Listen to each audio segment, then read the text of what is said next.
चलो तो unseen passage करते हैं। अनसीन पैसेज में सबको ही आता है, ये तो ऐसा नहीं है कि सिर्फ क्लास 10 में आता है। 9 से शुरू होके पहले भी आता है ऐसे तो 12th तक अगर इंग्लिश तो आता रहेगा तो अनसीन पैसेज आता ही रहेगा। नाम ही है अनसीन, तो दैट मीन्स कि उसमें तुम कुछ ज़्यादा प्रिपेयर प्रैक्टिस ही कर सकते हो। ऐसा नहीं है कि पहले से तुमने कोई, जैसे अभी हमने बात की थी कि पहले से देख लिया हो और वही पूछा गया हो, वैसा कुछ नहीं हो सकता। बहुत ज़्यादा को इंसिडेंट्स, मतलब जितने भी इंडिया में बैठ रहे हैं स्टूडेंट्स 10th में, उसमें से शायद एक ने वो देखा हुआ हो। क्यों? क्योंकि उसका वो इंटरेस्ट वैसा है। जैसे कि कोई ट्रैवल डायरी और कोई स्टूडेंट, वो भी 10th के लेवल का स्टूडेंट, मतलब 10th का स्टूडेंट बहुत ज्यादा ऐसा कुछ पढ़ रहा है, नॉवेल्स ये वो ऐसा कुछ बहुत ज्यादा दूसरी ही चीज में इंटरेस्टेड है एंड ऑल पर्टिकुलर थिंग में, और वहां से अगर कोई इंसिडेंटली कहीं पे ले लिया तो अगर वो उसके लिए सीन हो जाएगा पैराग्राफ, वो भी क्वेश्चन नहीं, क्वेश्चन तो यहीं पे देखने को मिलेंगे एग्जाम में, तो वैसे हो सकता है। अदरवाइज तो ये अनसीन ही रहेगा। लेकिन कैसे करना है हम डिस्कस कर रहे हैं, तो अच्छे से बहुत ज्यादा, मतलब ऐसा उसको अंदर ही लिखा हुआ है तो तभी बताओ। हाँ, सो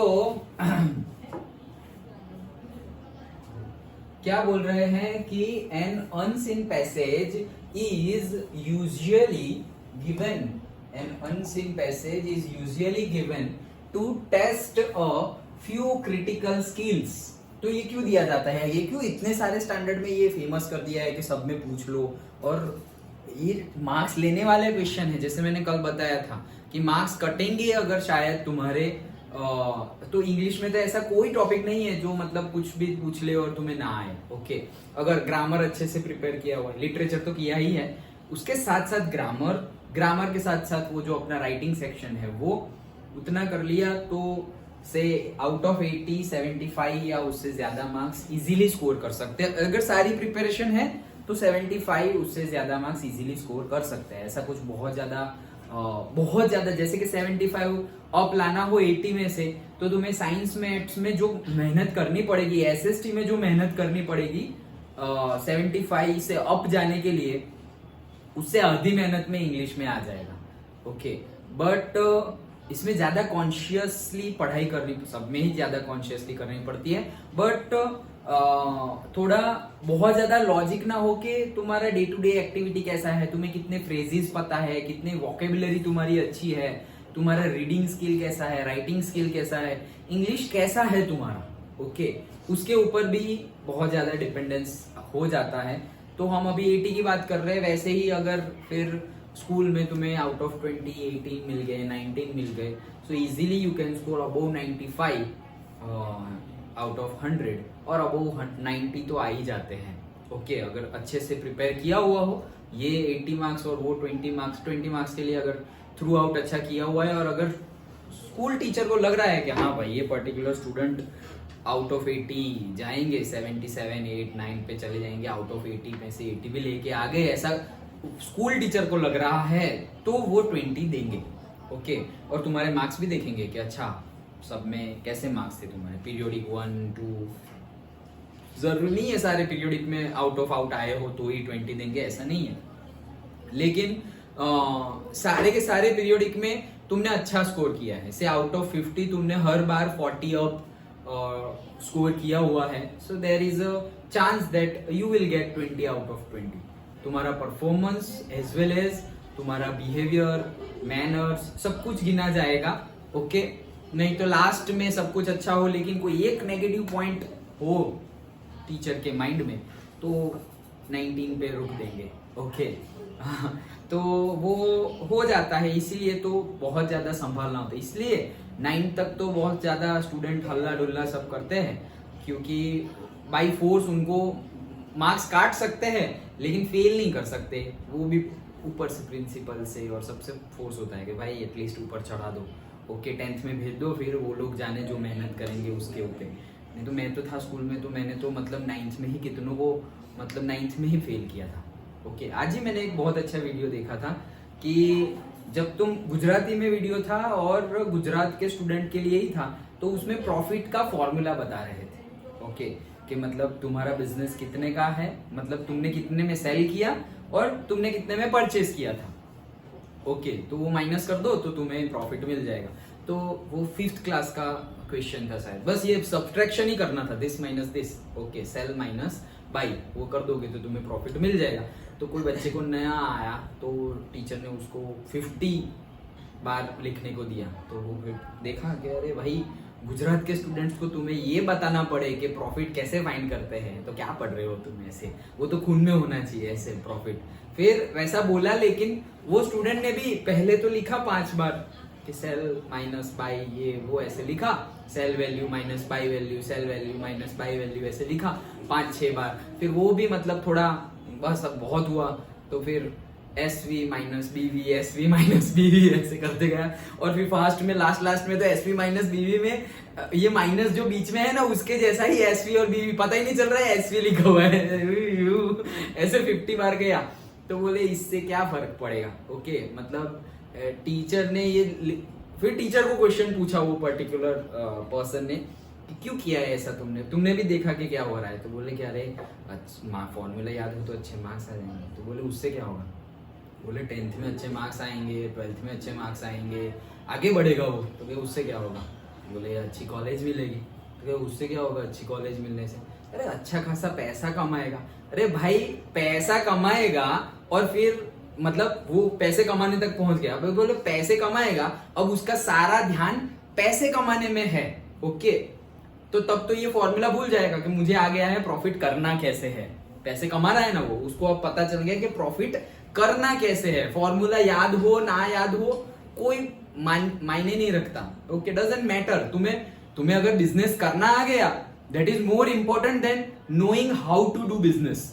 तुम्हें बिजनेस कैसे करते हैं वो नॉलेज नहीं है, लेकिन जो तुम कर रहे हो वो बिजनेस बन जा रहा है, अच्छा खासा प्रॉफिट हो रहा है, बहुत अच्छा कर रहे हो, तो फिर उसमें लॉन्ग टर्म ग्रोथ नहीं होता। लेकिन नॉलेज के बगैर अगर मिल रहा है तो वो हमारे बोलते हैं ना गुड डीड्स का रिजल्ट है वो। ओके, तो वो मिल रहा है, लेकिन हो रहा है तो होने दो ऐसे। लेकिन अगर आज फेल किया तुमने, ओके, ऐसे करके पास भी मत करो। अगर आज फेल कर दिया, वो फेल होगा, सपोज जॉब नहीं मिलेगी, खुद का बिजनेस करेगा, उसमें भी लॉस होगा, फिर वो प्रॉफिट कैसे होता है वो समझेगा, उसके बाद वो फॉर्मूला कभी जिंदगी भर नहीं भूलेगा। तो टीचर की ये रिस्पॉन्सिबिलिटी भी है कि समय पर स्टूडेंट को फेल करें। जरूरी नहीं है हर बार पास मार्क्स देते रहो।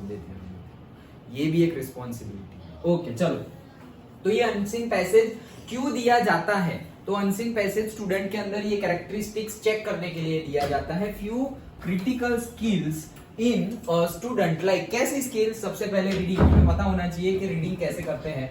Okay, then conceptual understanding. तो कंसेप्चुअल अंडरस्टैंडिंग होनी चाहिए कि कंसेप्ट कैसे हो रहा है, क्या हो रहा है, अंडरस्टैंडिंग होनी चाहिए। डिकोडिंग, कई बार जैसे तुम्हारा एनालिटिकल होता है राइटिंग सेक्शन में, तो तुम्हें डिकोड करना आना चाहिए। कहीं पे टेबल दिया होगा, कहीं पे ग्राफ दिए होंगे, वो अंडरस्टैंड करना आना चाहिए। ऐसा नहीं कि सिर्फ लिखा हुआ ही होगा। ओके, सैंपल पेपर्स देखे होंगे तुमने, तो चार्ट दे देते हैं, फिगर दे देते हैं, टेबल्स दे देते हैं, तो उसको डिकोड करना आना चाहिए कि कहना क्या चाह रहे हैं वो समझना है। एग्जैक्टली नहीं समझना है, नहीं तो बहुत टाइम हो जाएगा उसमें। तुम्हें बहुत ज्यादा 10 क्वेश्चन है तो 10 मिनट से ज्यादा अनसीन पैसेज पे नहीं स्पेंड करने हैं। 10 क्वेश्चन है तो वो कैसे करते हैं वो मैं अभी बता रहा हूं तुम्हें।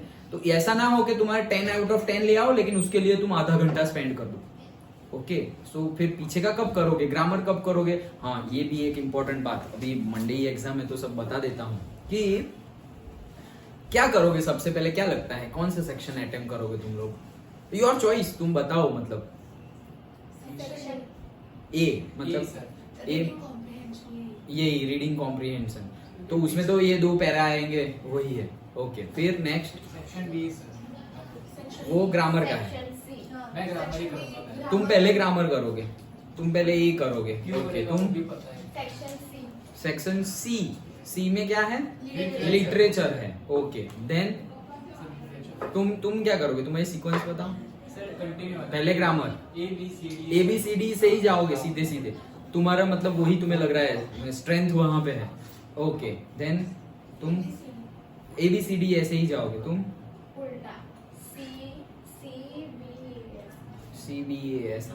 ओके, वैष्णवी पहले सेक्शन सोचा है ना सबने? ना सोचा हो तो आज सोच लेना भाई, परसों एग्जाम है। हाँ, सीक्वेंस में ही मेरा अलग है। कैसे? अब वो जो राइटिंग पोर्शन है ना अपना ग्रामर में, कॉम्प्रिहेंशन के बाद राइटिंग पोर्शन, फिर ग्रामर को मतलब जगह रखूंगी लेकिन अटेम्प्ट नहीं करूंगी, फिर लिटरेचर करके फिर ग्रामर जो भी एमसीक्यूज वाइज जो भी होगा। ओके ओके, तो देखो ये तुम्हारा जो भी स्ट्रेंथ हो अकॉर्डिंग टू तुम चूज करो। गुड, मैं सिर्फ सजेशन दे रहा हूँ। मुझे ये, मैं अगर लिखूं तो मुझे ये ऐसा हो रहा है, ऐसा मैं बता रहा हूँ। मेरे कहने से तुम चेंज कर दो ऐसा नहीं बोल रहा हूँ। तुम्हें अपनी स्ट्रेंथ रखनी है, लेकिन तुम्हें लगे कि नहीं ये भी मेरी स्ट्रेंथ है ही, सर बोल रहे हैं ये सीक्वेंस भी मेरी स्ट्रेंथ है, तो फिर वो अटेम्प्ट करना। ऐसा लगे तो, जरूरी नहीं है, कोई हार्ड एंड फास्ट रूल नहीं है। तो सबसे पहले तो जहां तुम्हें सोचना पड़े ना वो सेक्शन पहले करो। ओके, जहां पे तुम्हें सोचना पड़े, तो सोचना कहाँ कहाँ पड़ेगा? ग्रामर में सोचना पड़ेगा, ये सेक्शन में भी सोचना पड़ेगा। ओके, और वो एनालिटिकल है, उसमें भी राइटिंग है, तो ज्यादा मतलब तुम्हें थीम पता है, लेकिन थोड़ा बहुत तो सोच के लिखना पड़ेगा। थीम पता है कि लेटर ऐसे लिखते हैं, एनालिटिकल रिपोर्ट लिखना है, ये करना है, वो करना है, वो ऐसे करते हैं, वो पता है, थोड़ा बहुत थीम पता है। फिर क्या कि थोड़ा बहुत सोच के लिखना पड़ेगा, तो वैसे ही सीक्वेंस सिलेक्ट करना। ओके, और लिटरेचर हो सके तो, ऐसा नहीं है सबको ऐसे करना है, हो सके तो लास्ट में रखना, क्योंकि उसका सब कुछ तुम्हें पता है। पूरे साल हमने वही चीज की है, सारी स्टोरी हमने पढ़ी है, सबका कंटेक्स्ट पता है कि पूरे चैप्टर में क्या हो रहा है, कौन सा चैप्टर क्या कहना चाह रहा है, उसमें ज्यादा सोचने की जरूरत नहीं है। अब होगा क्या कि तुमने अगर सोचने में थोड़ा ज्यादा टाइम आगे स्पेंड भी कर दिया, तो पीछे तो जो तुम्हारा suppose last half an hour 1 hour में तुम्हारा सिर्फ वो लिटरेचर बाकी है, तो तुम इजीली कंप्लीट कर सकते हो, क्योंकि तुम्हें स्टोरी सोचने की नहीं है, तुमने ऑलरेडी, तुम्हें बहुत कुछ पता है उसके बारे में। लेकिन अगर ये लास्ट में लिया, ग्रामर लास्ट में लिया, तो तब भी होगा, ऐसा नहीं है नहीं होगा, लेकिन थोड़ा बहुत हेक्टिक हो जाएगा। माइंड को हमें पीसफुल रखना है, स्ट्रेस नहीं लेना है। बोर्ड एग्जाम में सबसे ज्यादा कुछ इंपॉर्टेंट चीज हो तो वो यही है, कौन दिमाग से खेलता है ना, और कौन पीसफुल रहता है। तुमने जो प्रिपरेशन की है ऐसा समझो उससे एग्जैक्टली ऑपोजिट आया है पेपर, फिर भी तुम हिलने नहीं चाहिए, फिर भी तुम हिलने नहीं चाहिए। अरे देख लेंगे जो होगा वो। ओके, तुम 80 में से, चलो हमने माने थे कि 75 अप लाएंगे। ओके, और एकदम ही मतलब पेपर तुमने देख लिया और तुम्हें लगा कि ओ भाई ये तो मतलब मुंह के बल गिर गए, ऐसा पेपर आ गया। ओके, तो अब हार नहीं जाना है, यही तो गेम है, यहीं से तो जीत के दिखाना है। सिंपल सिंपल, तुम्हारा मनपसंद आ गया तो जीत ही जाओगे। और थोड़ा बहुत, ये जो मैं बोला थोड़ा बहुत, ऐसा 5 में से 1 पेपर में तो होगा ही। ओके, अकॉर्डिंग टू योर जो प्रिपरेशन है, तुम सोचोगे और पेपर देख के लगेगा अरे यार थोड़ा आज थोड़ा मतलब जितने सोचे थे उतने मार्क्स का शायद ना आए, ऐसा थॉट आएंगे। थॉट आने दो, उसका काम है, क्योंकि तुमने देखा तो ऑब्वियसली माइंड ऐसे थॉट देगा सामने। वो थॉट है, वो तुम्हारे मार्क्स नहीं है, वो सिर्फ थॉट है। ओके, जो थॉट आए वैसे ही मार्क्स आए जरूरी नहीं है, वो बहुत आगे है अभी तो, बहुत कुछ। तो ऐसे कुछ हो कोई भी पेपर में, इंग्लिश नहीं कोई भी पेपर में ऐसा हो, तो सबसे पहले पीस ऑफ माइंड। अच्छा देख लेंगे, मुझे 80 आउट ऑफ 80 लाने थे, पेपर बहुत ज्यादा उल्टा आ गया। लोगों को फेल करने के लिए पेपर निकाला हुआ है, बहुत सारे स्टूडेंट को फेल करने के लिए पेपर निकाला होगा, बट हम पास होके दिखाएंगे।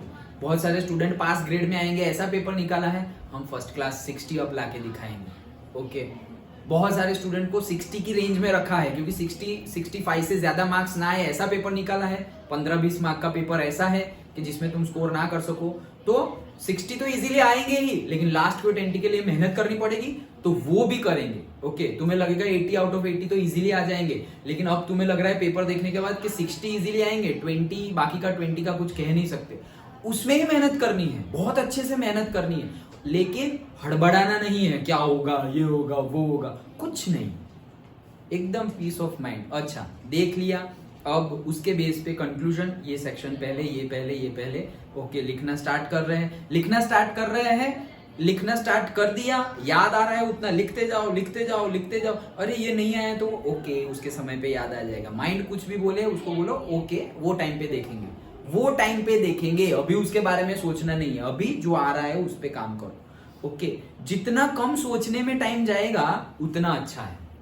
ओके, तो तुम लिख रहे हो और फिर बहुत अच्छे से लिख दिया। अब वो पार्ट आ गया जहां पर तुम्हें ज्यादा कुछ आता नहीं है, उसमें सोचना ही पड़ेगा तुम्हें। तो सोचो कि पूरे साल स्कूल में वो टॉपिक डिस्कस हुआ, ट्यूशन में वो टॉपिक डिस्कस हुआ, तुमने सेल्फ स्टडी में जो किया, दोस्तों के साथ वो टॉपिक पे बातें की, कोई वीडियो यूट्यूब पे देख लिया हो, कोई रील्स देख ली हो, उसके रिलेटेड न्यूज में कुछ देख लिया हो, कोई कॉमन सब्जेक्ट हो, जियोग्राफी का कुछ या फिर हिस्ट्री का, कोई भी न्यूज रिलेटेड, इंग्लिश का, कोई भी उसके रिलेटेड जो भी पता हो, याद कर करके एक गुड अच्छे सेंस में, अच्छे हैंड राइटिंग से जैसे पहले लिखा था वैसे ही वो अटेम्प्ट करो, वैसे ही अटेम्प्ट करो। मैंने बताया था अगर तुम्हारा जैसे तुम्हारे पेपर के लिए बताया था कि तुमने अगर सब कुछ सही अच्छे से लिखा हुआ है, तुम्हारा मतलब गिफ्ट रैप ही इतना अच्छा है ना कि अरे वाह क्या लिखा है।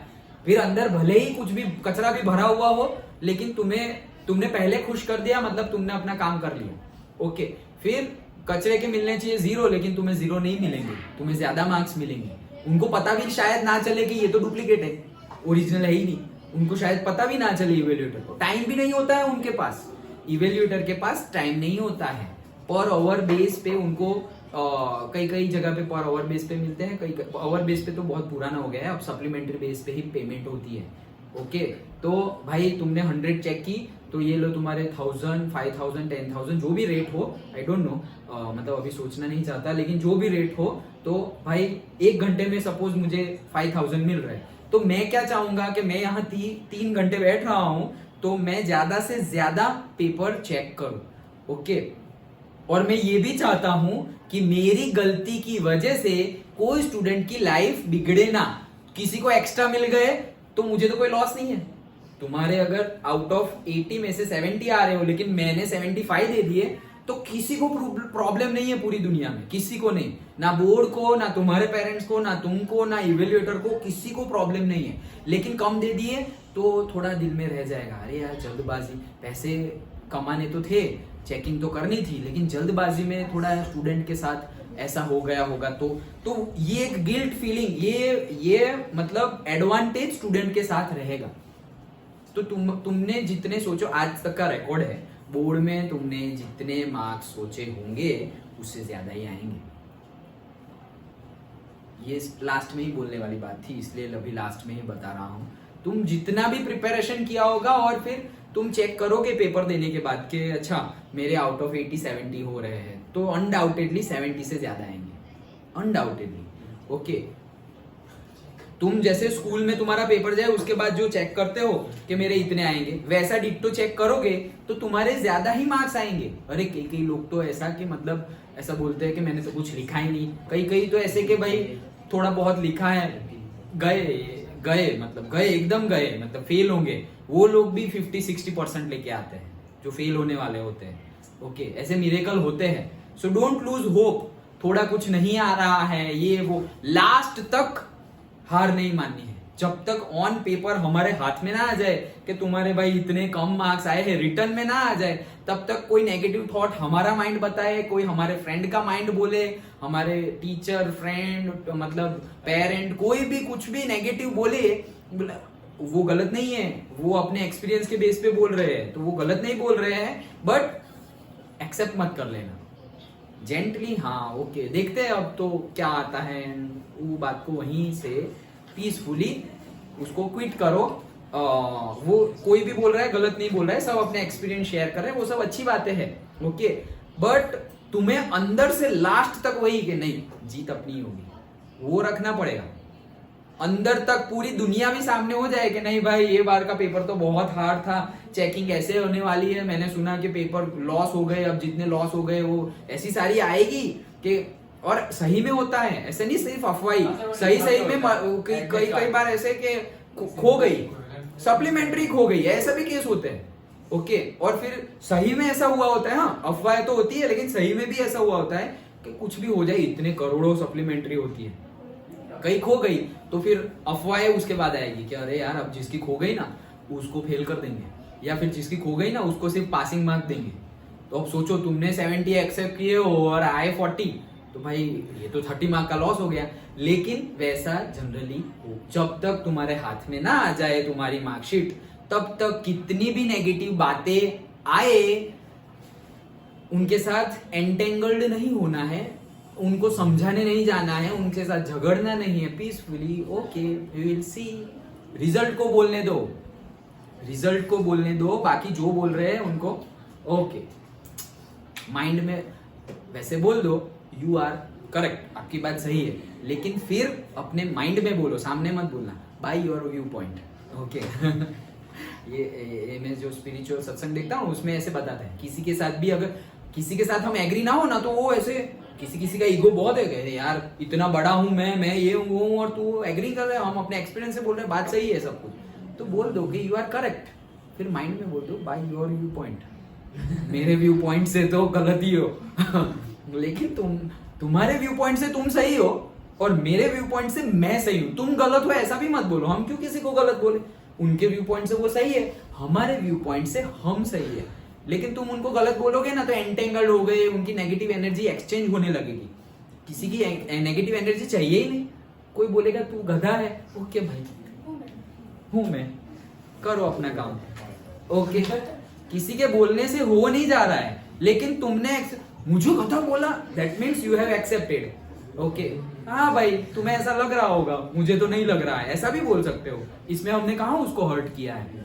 ओके तुम्हें ऐसा लग रहा होगा लेकिन मुझे तो ऐसा नहीं लग रहा है, हंसते हंसते बोल दो, ओके। तो ये बातें क्यों बता रहा हूं, अब बोर्ड, एक तो तुम्हारी बोर्ड की एग्जाम ऐसी नहीं है कि एक वीक में खत्म हो जाएगी, ओके बहुत लंबा युद्ध चलने वाला है, महाभारत का युद्ध जैसे, ओके तो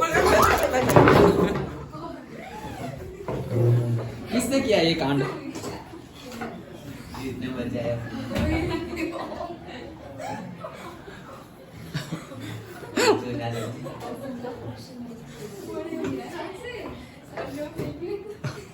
तुम लोग यार क्या कर रहे हो, सब कुछ नया नया सेटअप है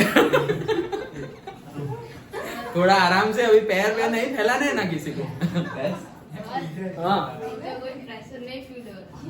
हाँ तो कोई बात नहीं, बोर्ड का प्रेशर फील नहीं हो रहा है तो भी कोई बात नहीं, वो तो मुझे नहीं, वो तो जनरेशन की मतलब खासियत है, मुझे पूरे साल नहीं लगा कि तुम लोग को प्रेशर लग रहा है, नहीं तो हम तो 10th में होते थे तो बहुत ज्यादा जितना जरूरी नहीं था ओवर स्ट्रेस ले लेते थे, ओके लेकिन वो जरूरी है नहीं, इसीलिए तो ये मैं बोला ना कि ये जनरेशन की पॉजिटिव पॉइंट है, स्ट्रेस ना होना अच्छी बात है, टेंशन ना होना अच्छी बात है, इसीलिए तुम आउट मतलब एकदम खतरनाक वाला परफॉर्म कर जाते हो, लोग एक्सपेक्ट करेंगे कि इतना आएगा और तुम्हारा रिजल्ट कुछ और ही आता है, बहुत अच्छा आ जाता है, ओके क्यों, क्योंकि तुम फ्री हो, टेंस फ्री हो, तो अच्छी है, ये पॉजिटिव क्वालिटी है।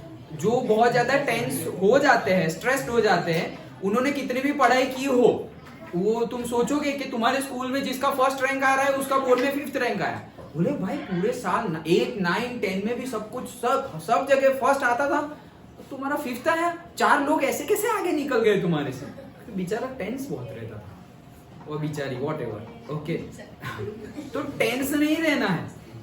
और मैं कहना क्या चाहता था कि जब तक हार्ड कॉपी तुम्हारे हाथ में ना आए, जब तक तुम्हें विश्वास ना हो जाए कि अब ये चेंज नहीं हो सकता, तब तक भाई जीतेंगे तो हम ही, लाइक दैट। इसको ईगो मानना हो तो ईगो मानो, इसको ओवर कॉन्फिडेंट मानना हो तो ओवर कॉन्फिडेंट मानो, लेकिन तुम्हें मानना तो पड़ेगा, ओके मानना तो पड़ेगा कि तुम ही जीतोगे।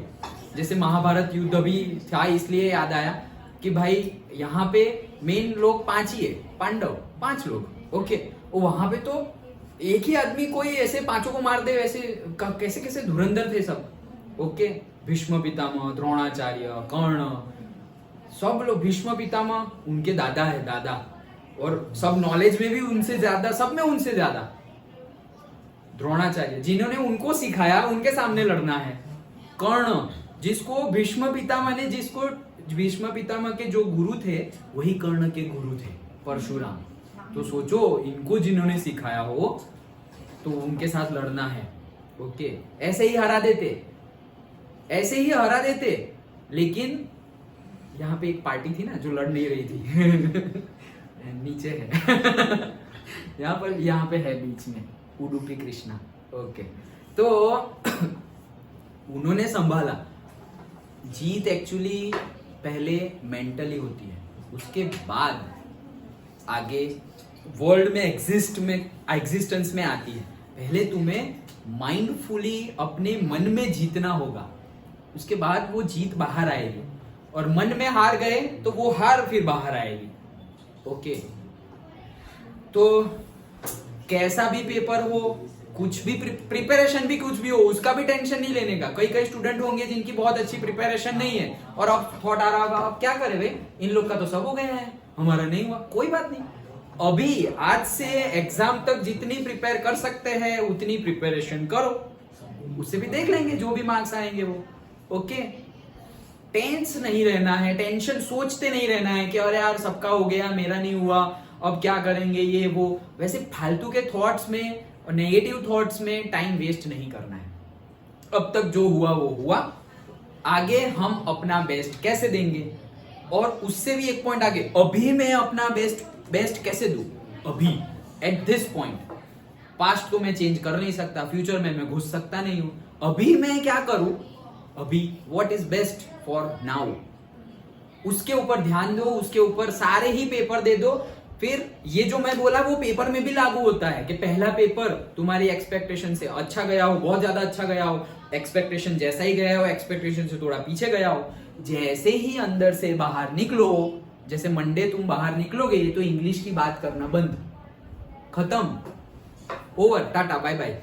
ओके, फिर नेक्स्ट पेपर कौन सा है, बस तो साइंस की बात करेंगे। ओके, बस खत्म, इंग्लिश खत्म, कोई बात नहीं, कितने आएंगे पेपर चेक भी अगर तुम्हारी हैबिट हो, किसी किसी की हैबिट होगी। ओके, कि मार्क्स चेक करना, जैसे मेरी थी, मैं आई एक्सेप्ट, मेरी थी, अभी भी है शायद, कि मैं कहीं पे जाके आऊं, कुछ परफॉर्म करके आऊं, जैसे वीडियो उतार लूं, फिर देखो कैसा हुआ, रीटेक करें तो ये थोड़ी चलेगा, रीटेक नहीं चलेगा, जो है वो स्पॉन्टेनियस होना चाहिए। तो क्या मैंने अपना बेस्ट दिया, नहीं दिया, चलो नेक्स्ट टाइम ये गलती है वो नहीं करेंगे। तो किसी की हैबिट हो चेक करने की, चेक कर लो कि अच्छा 80 में से इतने आएंगे, अरे मैं तो परसेंटेज भी निकालता था कंटिन्यूअसली, 80 में से इतने, फिर दो पेपर गए तो अच्छा 2, इसके एवरेज निकालेंगे तो अच्छा मेरे 80% तो हो गए, 3 के एवरेज तो ओह ये तो पेपर बहुत अच्छा गया 90%, चौथा का एवरेज, तो फिर एक गलत जाए तो एवरेज में डाउन भी होगा। ओके, मेरे आए थे 72.86। आपका एवरेज कितने आया था? अरे मतलब वो याद नहीं है, मैं करता था लेकिन अभी याद नहीं है कि मेरा एवरेज कितने होते थे। ओके, ये एसएससी मतलब तुम्हारा क्लास 10। ओके, एसएससी और एचएससी। ओके, तो क्लास 10 को एसएससी बोलते हैं, क्लास 12 को एचएससी बोलते हैं, हायर सेकेंडरी और secondary. Okay, highest math, science, English, science में आए थे आई थिंक, मतलब पक्का याद नहीं है, बट साइंस में आए थे। अब तो मैं देखता भी नहीं हूँ मार्कशीट क्योंकि अब तो जो बहुत ज्यादा अच्छा हो ना, देखो जो बहुत ज्यादा अच्छा हो वो देखना है। ये मार्क्स तो वैसे अच्छे दिख रहे हैं लेकिन मेरे 10th के बाद कभी भी इससे कम परसेंटेज नहीं आया, ऐसा मैं बोलने जा रहा था लेकिन अभी याद आ गया आए हैं।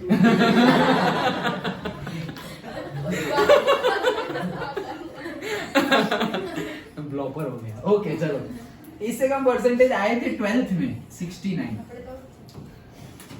ओके, 12th में आए थे, ये है एचएससी।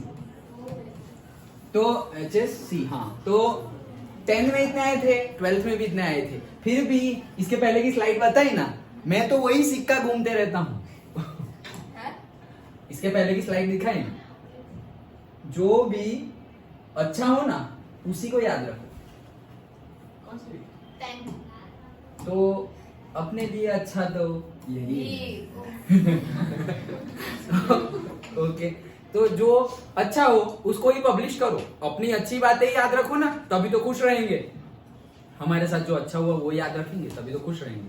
ये मेरे साथ ये हुआ था, 10th में इतने मार्क्स आए थे, वो कब तक याद रखूं मैं, आए थे भाई, खत्म बात। ओके, मैंने ग्रेजुएशन के बाद जॉब छोड़ के प्रिपरेशन की थी और बिट्स पिलाने में एडमिशन लिया था, मैं वो याद रखूंगा। बिट्स पिलानी में मैं यूनिवर्सिटी टॉपर था, तो वो मैं याद रखूंगा। ओके, मुझे बहुत कुछ सीखने को मिला। मैं कॉलेज भी करता था, एट द सेम टाइम मैं ऑन भी करता था, मैं टीचिंग असिस्टेंट था। ओके, तो वो मैं याद रखूंगा। उसके बाद मुझे प्रेसिडेंसी यूनिवर्सिटी में असिस्टेंट प्रोफेसर की जॉब मिली, तो वो मैं याद रखूंगा। मेरी मास्टर के बाद फिर मैं मेरी बैचलर्स के बाद स्टार्टिंग सैलरी 10,000 रुपीज थी, तो वो याद तो रहती है, लेकिन मैं याद रखना मतलब मैं फिर अच्छा इतनी थी कोई बात नहीं, लेकिन मास्टर्स के बाद मेरी स्टार्टिंग सैलरी 50,000 रुपीज थी पर मंथ, तो वो मैं याद रखूंगा।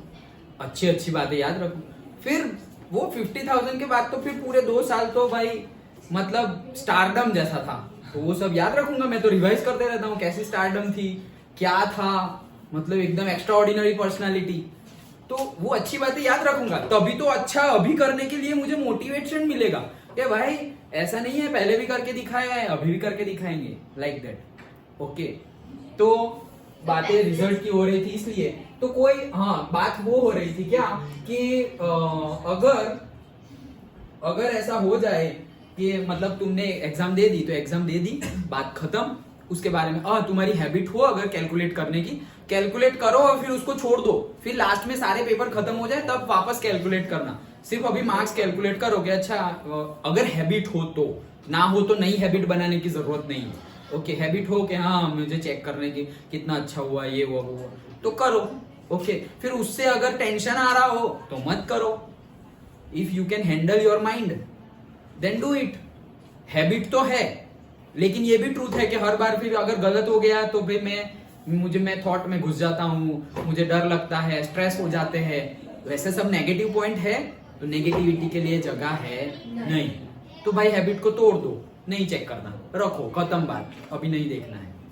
जो तुम्हारे लिए अच्छा हो करो मेंटली। ओके, वही चीज याद रखनी है। एक के बाद एक पेपर देते रहो और खत्म हो जाएगी 10th बोर्ड, तो अभी खत्म हो जाएगा। ओके, एक बार महाभारत शुरू हो गई, फिर कोई ऐसे कुछ आगे पीछे का कुछ नहीं, बस लड़ते रहो जब तक खत्म ना हो। वैसे ओके, अभी खत्म हो जाए, 1 साल खत्म हो गया पता चला तो ये 20-30 दिन भी ऐसे ही खत्म हो जाएंगे। चलो, क्या हुआ? वैकेशन में तो फिर एक क्लास और करेंगे कि क्या करें चलो, तो स्टूडेंट की ये डिकोडिंग वाली, रीडिंग वाली, कंसेप्चुअल अंडरस्टैंडिंग वाली, इन्फेरेंस के मतलब तुम क्या अंडरस्टैंड कर रहे हो, उसका कंक्लूजन समझ रहे हो, तुम क्या इन्फर कर रहे हो, उसके ऊपर से अनुमान लगाना। ओके, क्या अनुमान लगा सकते हो, इन्फेरेंस। ओके, और से तुम्हारी वोकेबुलरी कैसी है, तुम्हें सारे वर्ड्स पता है या नहीं, ये सब चेक करने के लिए अनसीन पैसेज होता है। ओके, चलो आगे बढ़ते हैं। मोटिवेशन भी हो गया। चलो, तो ये हमारा पॉइंट कि भाई सॉल्व करे तो करे कैसे। ओके, तो ये हमारा हथियार है कि कैसे करें। सबसे पहले करना क्या है, देखो, read the question. Paragraph read ही नहीं करना है, पैराग्राफ रीड ही नहीं करना है। हाँ बोलो। मुझे कोई फायदा नहीं किसका? ये क्वेश्चन फर्स्ट करना। फायदा होगा, क्यों नहीं होता? अच्छा चलो बताओ क्यों नहीं होगा। क्वेश्चन ही पढ़ते टाइम पे पैसेज याद नहीं आएगी। मैं तो बोल रहा हूँ read the question first, passage पढ़ो ही मत, तो पैसेज याद कैसे आएगा पढ़ा ही नहीं। मतलब क्वेश्चन पढ़ा, समझ में आ गया ऐसे ऐसे क्वेश्चन ऐसे पूछा है। हाँ, फिर पैसेज पढ़ती हूँ, पैसेज पढ़ने लगते हैं। ओके, पर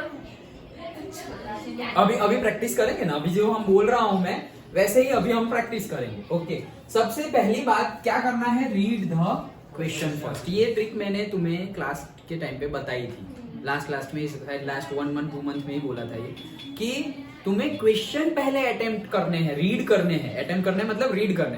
बोलेंगे भाई पता ही नहीं है आंसर कहाँ से, लेकिन फिर भी क्यों? क्योंकि तुम पहले क्वेश्चन रीड करोगे तो तुम्हें पता चल जाएगा कि what you are looking for. Okay, मतलब तुम कहीं पे तुमको ऐसे बोला कि भागो, तो कहाँ भागना है पहले वो तो डिसाइड कर लो कि कहाँ भागना है। नहीं तो भागने के लिए तो पूरा मैदान खुला है, लेकिन तुम्हें बोलेंगे कि तुम्हें सपोज मैदान में तुम्हें बीचों बीच छोड़ दिया है, अभी एक साइड माउंटेन है, एक साइड वैली है, एक साइड रिवर है। ओके, एक साइड मैदान ही मैदान है। ओके, अब तुम्हें वो क्लू देंगे कि भाई तुम्हें माउंटेन पे से ये फ्लावर तोड़ के लाना है, तुम्हें रिवर पे से पानी भर के लाना है, ओके तुम्हें गार्डन में वो आगे और जाओगे अगर तुम प्लेट्यू एरिया में, तो वहां पे कुछ गड्ढा खोद के रखा होगा, वो लेके आना है। ये सारे क्लू है। ओके तो वैसे ही क्वेश्चंस क्लू है। तो तुम्हें पता चले कि अच्छा क्वेश्चन में ऐसा बोला है माउंटेन पे से फ्लावर तोड़ के आना है, तो अब तुम कहां भागोगे? माउंटेन के बाजू। मतलब अब तुम रिवर के साइड में ध्यान ही नहीं दोगे, रिवर में पानी है, मछली है, जो ना हो, मुझे क्या, मुझे तो फ्लावर लेके आना है। लाइक दैट तुम्हारा माइंड कॉन्सेंट्रेट हो जाएगा।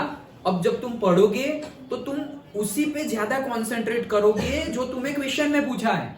ओके भले ही समझ में ना आए, ऐसा नहीं कि पहली बार पढ़ोगे तो समझ में आ जाएगा। भाई 20 मार्क देंगे वो लोग, तो ऐसे ऐसे ले लो 20 मार्क, ऐसे एकदम थोड़ी देंगे। थोड़ा हमें तो मेहनत करनी पड़ेगी। ये आगे हमने जो पैराग्राफ पढ़ा, तुम्हारी स्किल टेस्ट कर रहे हैं ना वो, तो स्किल दिखानी पड़ेगी तुम्हें। ओके तो कैसे? पहले तो क्वेश्चन पढ़ लो। अब क्वेश्चन पढ़ने से मतलब तुम्हें क्वेश्चन पढ़ लिया मतलब क्या, तुम्हें पता चल गया कि करना क्या है, मुझे इसका आंसर ढूंढना है। पैराग्राफ में मुझे इसका आंसर ढूंढना है। फिर तुम पैराग्राफ पढ़ो। ओके उसके बाद अंडरस्टैंड द क्वेश्चन। पढ़ तो लिया है क्वेश्चन, अब क्वेश्चन को अंडरस्टैंड भी करो, क्वेश्चन को ही अंडरस्टैंड करो। अच्छा ये कहना चाह रहे हैं, शायद वोकेबुलरी और नए नए वर्ड्स डालेंगे ही, श्योरली डालेंगे, जो तुम्हें कभी सुने भी नहीं होंगे। तो उसके लिए तुम्हें क्या करना, ये चल रहा है ना, गिर गया है उसके बाद बंद हो गया, चल रहा है ना। ओके तो शायद ऐसा करे कि मतलब ऐसा करेंगे ही क्या कि ऐसे तुम्हें वर्ड्स दे दे जिसका मीनिंग पता ना चले। टेंशन लेने की बात ही नहीं है, हमें मीनिंग निकालना ही नहीं है, हमें कहाँ ट्रांसलेशन करना है। हमें तो सिर्फ क्वेश्चन क्या है वो समझना है, क्वेश्चन को समझना है, उसका ट्रांसलेशन नहीं करना है। ओके तो कोई वर्ड नहीं आया, नहीं आया भाई। और ज्यादा से ज्यादा वर्स्ट में वर्स्ट सोचना भी हो ना, 10 में से एक नहीं आया, 9 तो मैं लेके आऊंगा। ऐसे 10 क्वेश्चन में से एक नहीं आएगा ना, कोई बात नहीं, 9 आउट ऑफ 9 लाऊंगी, लाइक दैट। ये तो वर्स्ट केस है, लेकिन वो भी समझ में आ ही जाएगा। ओके हाँ तो क्या था कि क्वेश्चन को अंडरस्टैंड करो, पहले क्वेश्चन को पढ़ो, फिर क्वेश्चन को अंडरस्टैंड करो कि कहना क्या चाहते हैं। देन आता है read the passage with question in mind, कि क्वेश्चन को माइंड में रख कर ही अब पैराग्राफ पढ़ो। फिर ऐसा ना हो कि तुम पैराग्राफ पढ़ रहे हो लेकिन तुम्हें पता ही नहीं है, जैसे अभी मैंने बोला था कि तुम माउंटेन के साइड भाग रहे हो लेकिन तुम्हें पता ही नहीं है कि माउंटेन पे से तो फ्लावर लेके आना था। तुम माउंटेन चढ़ते ही जा रहे हो, अरे फ्लावर नीचे है, ऊपर कहां चढ़ रहे हो? तो पैराग्राफ पढ़ रहे हो तो पढ़ लोगे और फिर खत्म हो जाएगा पैराग्राफ, तो हाथ में कुछ आएगा ही नहीं।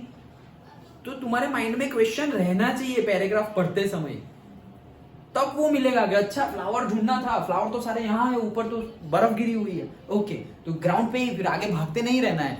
तो इस ये क्यों किया मैंने, ऐसा क्यों बोल रहा हूँ, एग्जाम्पल जो आ रहे हैं वो बता रहा हूँ, लेकिन कहना क्या चाहता हूं कि जैसे ही तुम पैराग्राफ पढ़ना स्टार्ट करोगे, मोस्ट प्रोबेबली पैराग्राफ होगा 10 लाइंस का, 8 लाइंस का, तुम्हें पहली 2 लाइन में ही आंसर मिल जाएगा अगर क्वेश्चन माइंड में होगा तो जरूरी नहीं है कि पूरा पैराग्राफ पढ़ो फिर आंसर दो। नो, क्वेश्चन को माइंड में रखो और फिर पैराग्राफ पढ़ो।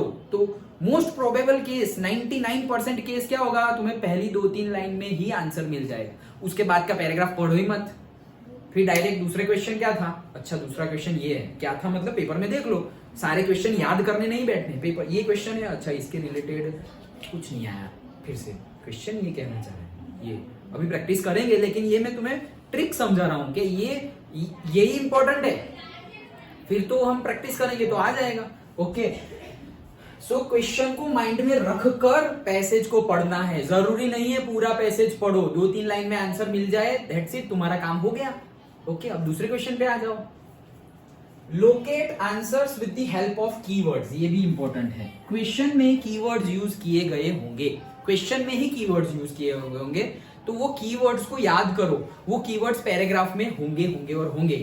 तो तुम्हें पैराग्राफ का मीनिंग पता ना चले, क्वेश्चन का मीनिंग पता ना चले, फिर भी दिखने में तो पता चल गया ना कि ऐसा है। ओके एक minute,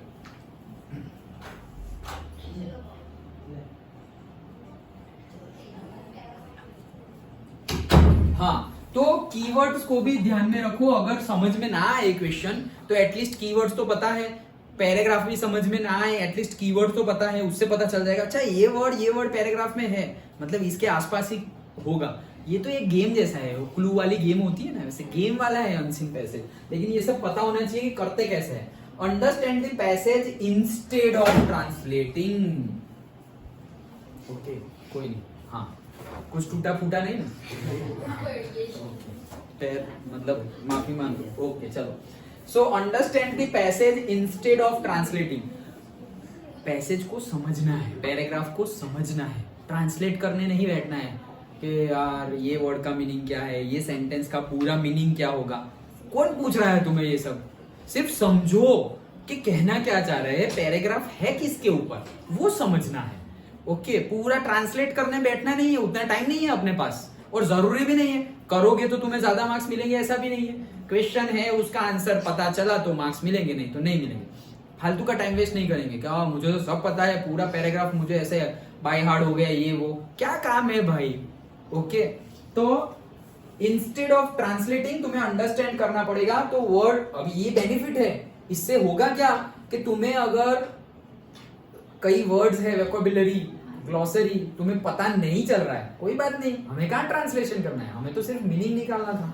okay, read the questions again after reading the passage. अगर तुमने क्वेश्चन पढ़ लिया, दो बार क्वेश्चन पढ़ लिया, पहले एक बार पढ़ा, उसके बाद क्वेश्चन को समझा, फिर पैराग्राफ रीड किया, और पैराग्राफ रीड करते करते तुम लास्ट तक पहुंच गए लेकिन तुम्हें आंसर ही नहीं मिला, फिर से क्वेश्चन पे आओ, फिर से क्वेश्चन पे आओ कि अच्छा ये कहना चाह रहे हैं, एक दो बार पढ़ो, फिर से क्वेश्चन, फिर से पैरा पे आओ, फिर शायद सेकंड अटेम्प्ट में पता चल जाए, पहले में ही पता चल जाएगा। ना पढ़े तो फिर ट्राई करते रहना है, टाइम फिक्स कर लेना सभी पेपर में, सभी क्वेश्चन के लिए, सभी सेक्शन के लिए टाइम फिक्स। भाई सेक्शन ए एमसीक्यू है, 1 मार्क के क्वेश्चन है, 20 है, 20 मिनट में तो कर देंगे, 20 से ज्यादा नहीं दूंगी, क्योंकि आगे फिर टाइम देना है मुझे, लाइक दैट। सबके लिए अभी से फिक्स करो, वहां क्वेश्चन वहां जाके बोर्ड में ये सब कैलकुलेशन करने में टाइम वेस्ट नहीं करना, अभी से प्रिपेयर करो कि भाई ये मुझे, और 3 घंटे का फिक्स मत करना, you have to complete, suppose 2:40 में तो कंप्लीट करने का तुम एम रखो, 2 आवर 40 मिनट में ही कंप्लीट करना है, 120 और 160 160 मिनट में कंप्लीट करना है मुझे, 160 मिनट में। अब तुम अपने मार्क्स देखो 80, ओके, और तुमको देखो डायरेक्ट आ गया, ये भाई क्या हुआ, यहाँ टच हो रहा है, मुझे लगा नया क्या हो रहा है। ओके, हाँ तो क्या बोल रहे हो? एक क्वेश्चन को 2 मिनट, तो फिर एक क्वेश्चन को 2 मिनट हो गए, मतलब एक मार्क्स को, मतलब ओके 80 मार्क्स है और तुम्हारे पास 160 मिनट है। ओके, तो एक मतलब 20 मार्क्स हो तो तुम्हारे पास 40 मिनट है, 20 तुम्हारे मार्क्स लाने हैं तो तुम्हारे पास 40 मिनट है, और 80 मार्क्स लाने हैं तुम्हारे पास 160 मिनट है। ओके, ये तो रफली ऐसे कैलकुलेट कर रहे हैं, जरूरी नहीं है।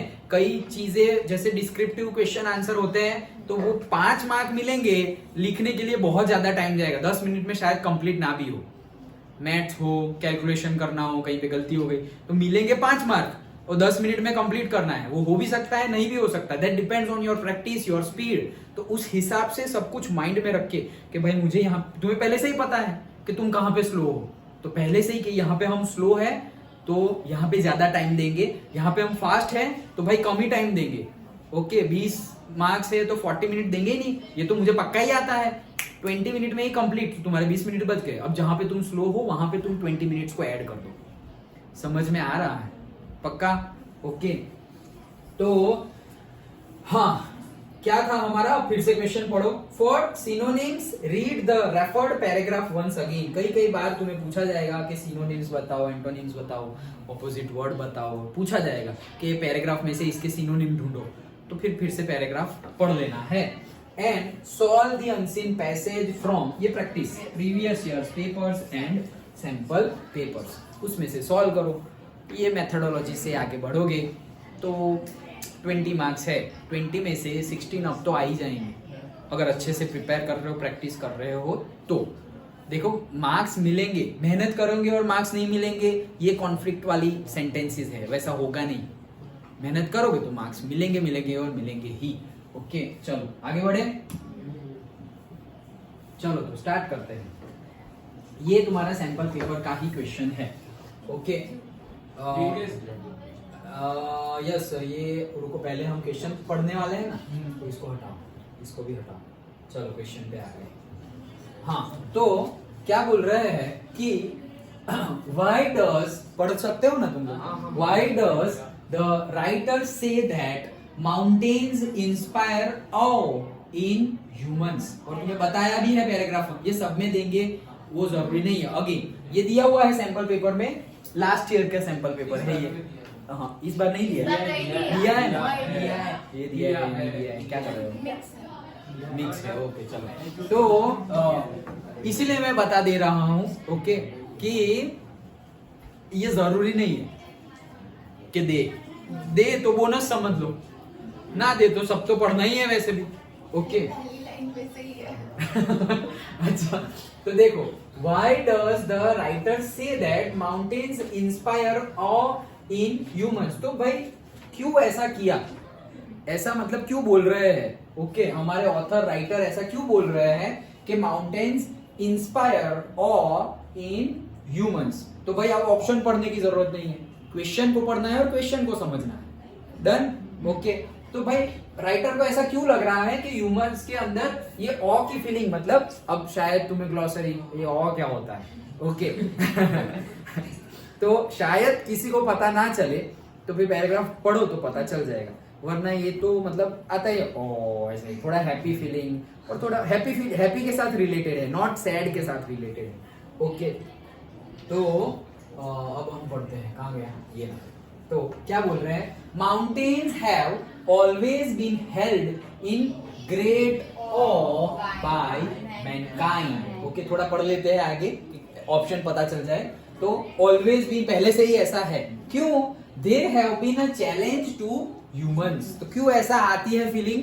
क्योंकि वो हमेशा चैलेंज करते हैं, ह्यूमन बीइंग को चैलेंज करते हैं, okay. Those brave among us have always wanted to conquer them. जो हम में से ब्रेव होते हैं वही चाहते हैं कि हम माउंटेन को कॉन्कर करेंगे, जीतेंगे, समिट पे पहुंचेंगे, like that. You see, the more incredible mountains, the greater the thrill, a challenge to the bravery of the human race. Okay, चलो बहुत आगे नहीं पढ़ना है, अब हम MCQ देख लेते हैं। क्या बोल रहे थे? वही। हाँ, so पहला, they present us with opportunities for exciting sports. तो भाई क्यों ऑ की फीलिंग क्यों आती है? क्योंकि दे present us with opportunities for exciting sports. करने के लिए कोई माउंटेन चढ़ता है क्या? होता है क्या ऐसा? अभी ऐसा थोड़ा बहुत ट्रेंड चला है ट्रैकिंग वाला, ओके। बट जो सही में ये ट्रैकिंग, हमेशा ट्रैकिंग कहाँ करते हैं पता है लोग? जहां पे सब लोग करते हैं वहीं पे। कोई माउंट एवरेस्ट पे ट्रैकिंग करने जाता है? माउंट एवरेस्ट पे कोई ट्रैकिंग करने नहीं जाता, ओके।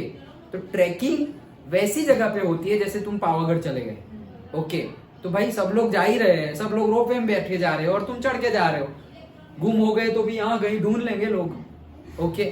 और मतलब डेथ होने की या कोई डर नहीं है तुम्हारे, विदाउट फियर एंजॉयमेंट के लिए जाते हैं, दैट इज ट्रैकिंग, ओके। यहाँ पे तुम बहुत कुछ है कॉन्कर करना है, ये वो, जैसे तुमने अकेले नहीं किया, ऐसा कुछ नहीं है भाई। रोपवे से पहले सब चढ़ के ही जाते थे, लाइक दैट, ओके। तो they prevent us with opportunities for exciting sport. ये जो है वो थोड़ा सूटेबल नहीं लग रहा है, एक्साइटिंग स्पोर्ट्स के लिए कोई माउंटेन को कॉन्कर नहीं करता। They evoke the wish in us to master them. ये हो सकता है, आगे बढ़ते हैं। They inspire in us deeds of valour, okay. नहीं, ऐसा कुछ नहीं, मतलब कि हमने बहुत कुछ अच्छा किया होगा या बहुत कुछ बुरा किया होगा, उसकी फीलिंग्स आएगी हमारे, ऐसा कुछ नहीं है। तो माउंटेन चढ़ना है तो चढ़ना है, अभी कोई गिर गया तो मैंने ऐसा किया होगा इसलिए मैं गिर गया, ये सब बातें क्या है? तुम यहाँ क्या करने आए हो? ओके, तो ये भी गलत है, ओके। पढ़ने से ही गलत लग रहा है, इसको हमने रखा हुआ है, ऐसा नहीं बोल रही यही सही है। चारों पढ़ लो, फिर तुम्हें एक ही आंसर देना है। कई क्वेश्चन में ऐसा होगा कि चूज 2, तो 2 भी सही हो सकते हैं, okay. They represent peace and calm to us. तो वो रिप्रेजेंट, ऐसा नहीं बोला कि वहां जाने के बाद तुम्हें मिलेगी पीस एंड काम, लेकिन ये हमें ऐसा बता रहे हैं कि मतलब माउंटेन है तो हमें ऐसा होता है ना, हम पहले से ऐसा बोलते हैं कि यार माउंटेन पे जाएंगे, मस्त पीसफुल एनवायरनमेंट, बहुत ज्यादा शोर शराबा। क्यों? क्योंकि अरे बीच पे तो सब जाते हैं, हल्ला डुल्ला, ये वो चिल्लाते हैं, ये वो खेलते वेलते, जो भी करते हो। माउंटेन पे सब नहीं जाते, क्यों? क्योंकि वहां पे इतना मतलब सब लोग जा नहीं सकते, इसलिए सब नहीं जाते। वहां पे थोड़ा करेज चाहिए, कॉन्कर करना पड़ेगा, ओके लाइक दैट। तो ये भी हो सकता है, मुझे ये 2 लग रहा है। अब इसमें से कोई अच्छा लो। ओके तो क्या लेंगे? इसमें तो हमें 2 नहीं है भाई, एक ही है, ऐसा कुछ पूछा नहीं है कि चूज 2 एंड ऑल। तो भाई कौन सा हमें ज्यादा सही लग रहा है? बी वाला सर। बी वाला ज्यादा सही लग रहा है। मुझे तो आंसर पता है, तो तुम्हारा आंसर करेक्ट है। ओके तो they evoke the wish in us to master. लेकिन मैं क्यों पूछा? क्योंकि तुम्हें पता चलना चाहिए, नहीं तो ये भी मतलब तुम्हारे माइंड में भी ये आना चाहिए कि ये भी शायद सही हो सकता है, लेकिन तुमने बोला ना बी, इसलिए मैंने फिर बता दिया कि हाँ वही सही आंसर। Okay done. ओके चलो नेक्स्ट। हाँ, select the option that correspond to the following relation below। अच्छा कि भाई एक रिलेशन दिखाए, वैसे हमें चूज करना है। द मोर, ये लाइन अभी हमने लास्ट में पढ़ी। Okay the more incredible the mountains the greater the thrill. जितना बड़ा होगा माउंटेन उतना ही थ्रिल ज्यादा होगा। ओके उतना ही फैन बंद कर दो ना, उतना ही थ्रिल ज्यादा होगा। ओके तो भाई क्या करना है? Select the option that correspond to the following. इसको थोड़ा बहुत मैचिंग वाला हो वो सिलेक्ट करो। इसके लिए तो सब यहाँ से ही सिलेक्ट करना है, पढ़ने की जरूरत ही नहीं है। तो फिर वापस क्वेश्चन 2 पैराग्राफ निकालो ना, फालतू नहीं, यहाँ से ही पता चल जाएगा। तो यहीं पे ध्यान दो, फिर से पैराग्राफ पढ़ने नहीं जाना है। ओके क्या बोल रहे हैं? ये लाइन करके भी दी है, तो इस पे ध्यान दो। The more incredible the mountains, तो भाई है more incredible, the greater the thrill. तो अच्छा ये लाइन करके दिया हुआ है, और यहाँ पर भी लाइन करके दिया हुआ है, तो बहुत इजी कर दिया है हमारे लिए। ओके क्या बोला है? The higher the stamina the lower the food intake, the more you love the lesser you illness, the smaller the car the bigger the advantage, the heavier the luggage the higher the penalty. क्या लग रहा है? क्या लग रहा है? D. एक तो लग रहा है डी, और क्या लग रहा है? एक बी लग मतलब डी फॉर डॉग। बी और भाई डी देखा ना, और डी डी लग रहा है। हाँ सर बी भी लग रहा है। अच्छा ए सी तो नहीं लग रहा। ये 2 ही लग रहे हैं। ए सी तो एकदम। ओके तो इसको निकालो भाई, कहाँ है सी? ए और सी। ओके भाई ये क्या है? The higher the stamina the lower the food, क्या बोलते हैं? The higher the stamina the lower the food intake. मतलब छोड़ो यार, मीनिंग तो निकालना नहीं है हमें। Okay the more you laugh the lesser your illness. मतलब बातें अगर सही है गलत है वो अगर सोचना हो तो क्या लिखा है? द हायर द स्टेमिना, जितना स्टेमिना हायर होगा, the lower the food intake. ये तो ऐसा कुछ मैच नहीं हो रहा है भाई, स्टेमिना ज्यादा है तो थोड़ा इनटेक भी तो होना चाहिए। ओके अच्छा चलो, the more you laugh the lesser your illness. हाँ वो तो बोलते हैं हंसते रहो। Okay the smaller the car the bigger the advantage. वो तो डिपेंड, ये तो कंडीशन के ऊपर डिपेंड है भाई। तुम्हारी 10 लोगों की मतलब से 5 लोगों की या से 7 पीपल की फैमिली है, 7 मेंबर की फैमिली है, तो भाई वहां पे ये सूट नहीं होगा। The smaller the car the bigger the advantage. 2-3 को घर पे छोड़ के थोड़ी जाएंगे। ओके तो ये तो ऐसे ही गलत हो गया, मतलब ये गलत हो गया इन द सेंस कंडीशन के ऊपर डिपेंड है। Okay the heavier the luggage the higher the penalty. मतलब जितना luggage heavier the higher the penalty. तो ये बी और डी लग रहे हैं, मुझे भी बी और डी लग रहे हैं। अब इनमें से एक चूज करो। डी वाला डी वाला। तो जो डी बोल रहे हैं वो बताओ डी क्यू, और जो बी बोल रहे हैं वो बताओ बी क्यू। पहले वो लिखा है मोर इनक्रेडिबल, वो क्वेश्चन है, और उसमें लिखा है ग्रेटर, और उसमें भी वही डी ऑप्शन में है हैवियर और हायर, तो वो दोनों एक दूसरे के प्रोपोर्शनल मतलब।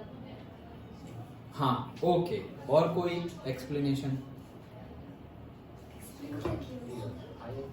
मतलब तुम्हें जो लग रहा हो वो उसके बेस पे उसको वो लगा, तो उसने बोला, उसने ऐसा बोला कि यहाँ पे मोर लिखा हुआ है और यहाँ पे ग्रेटर लिखा हुआ है, और वैसे ही यहाँ पे हैवियर लिखा हुआ है, यहाँ पे हायर लिखा हुआ है, तो प्रोपोर्शन मैच कर रहा है।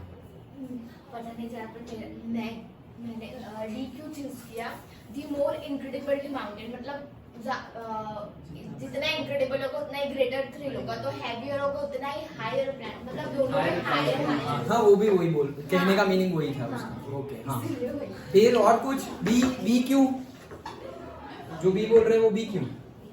बी तो वैसे सही सेंटेंस है इसलिए बी। ओके कि भाई हाँ हंसते रहेंगे, हंसते रहो खेलते रहो, हंसे नु घर वसे, ऐसा सब। ओके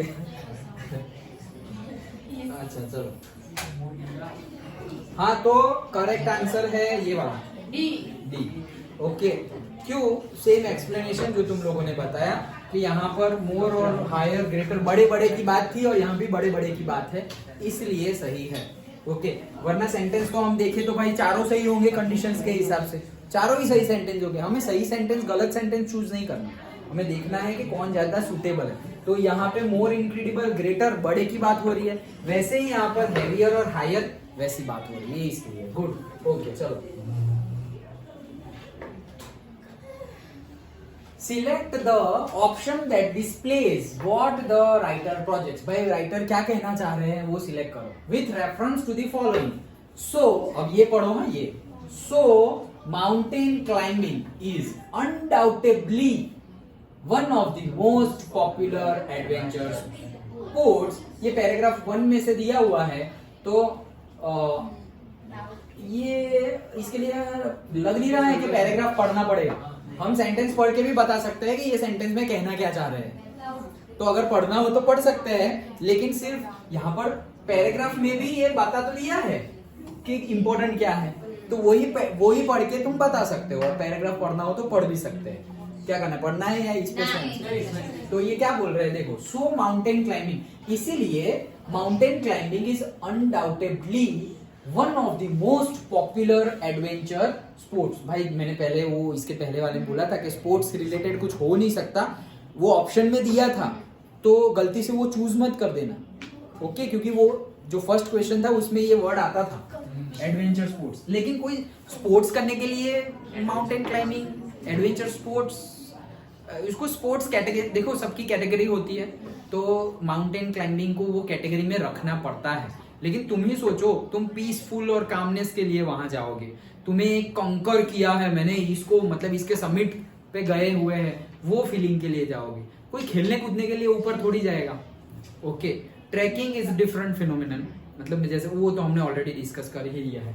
ओके चलो, तो क्या कहना चाह रहे हैं ये कि क्या कौन सा फीलिंग आ रहा है ये सेंटेंस में से, पैराग्राफ में से और ये सेंटेंस में से क्या फीलिंग आ रहा है? डाउट का फीलिंग आ रहा है? ये तो सरासर गलत हो जाएगा। क्यों? क्योंकि ये ऑपोजिट आ रहा है, कोई डाउट ही नहीं है भाई, वो कहना चाह रहे हैं, तो ये तो गलत।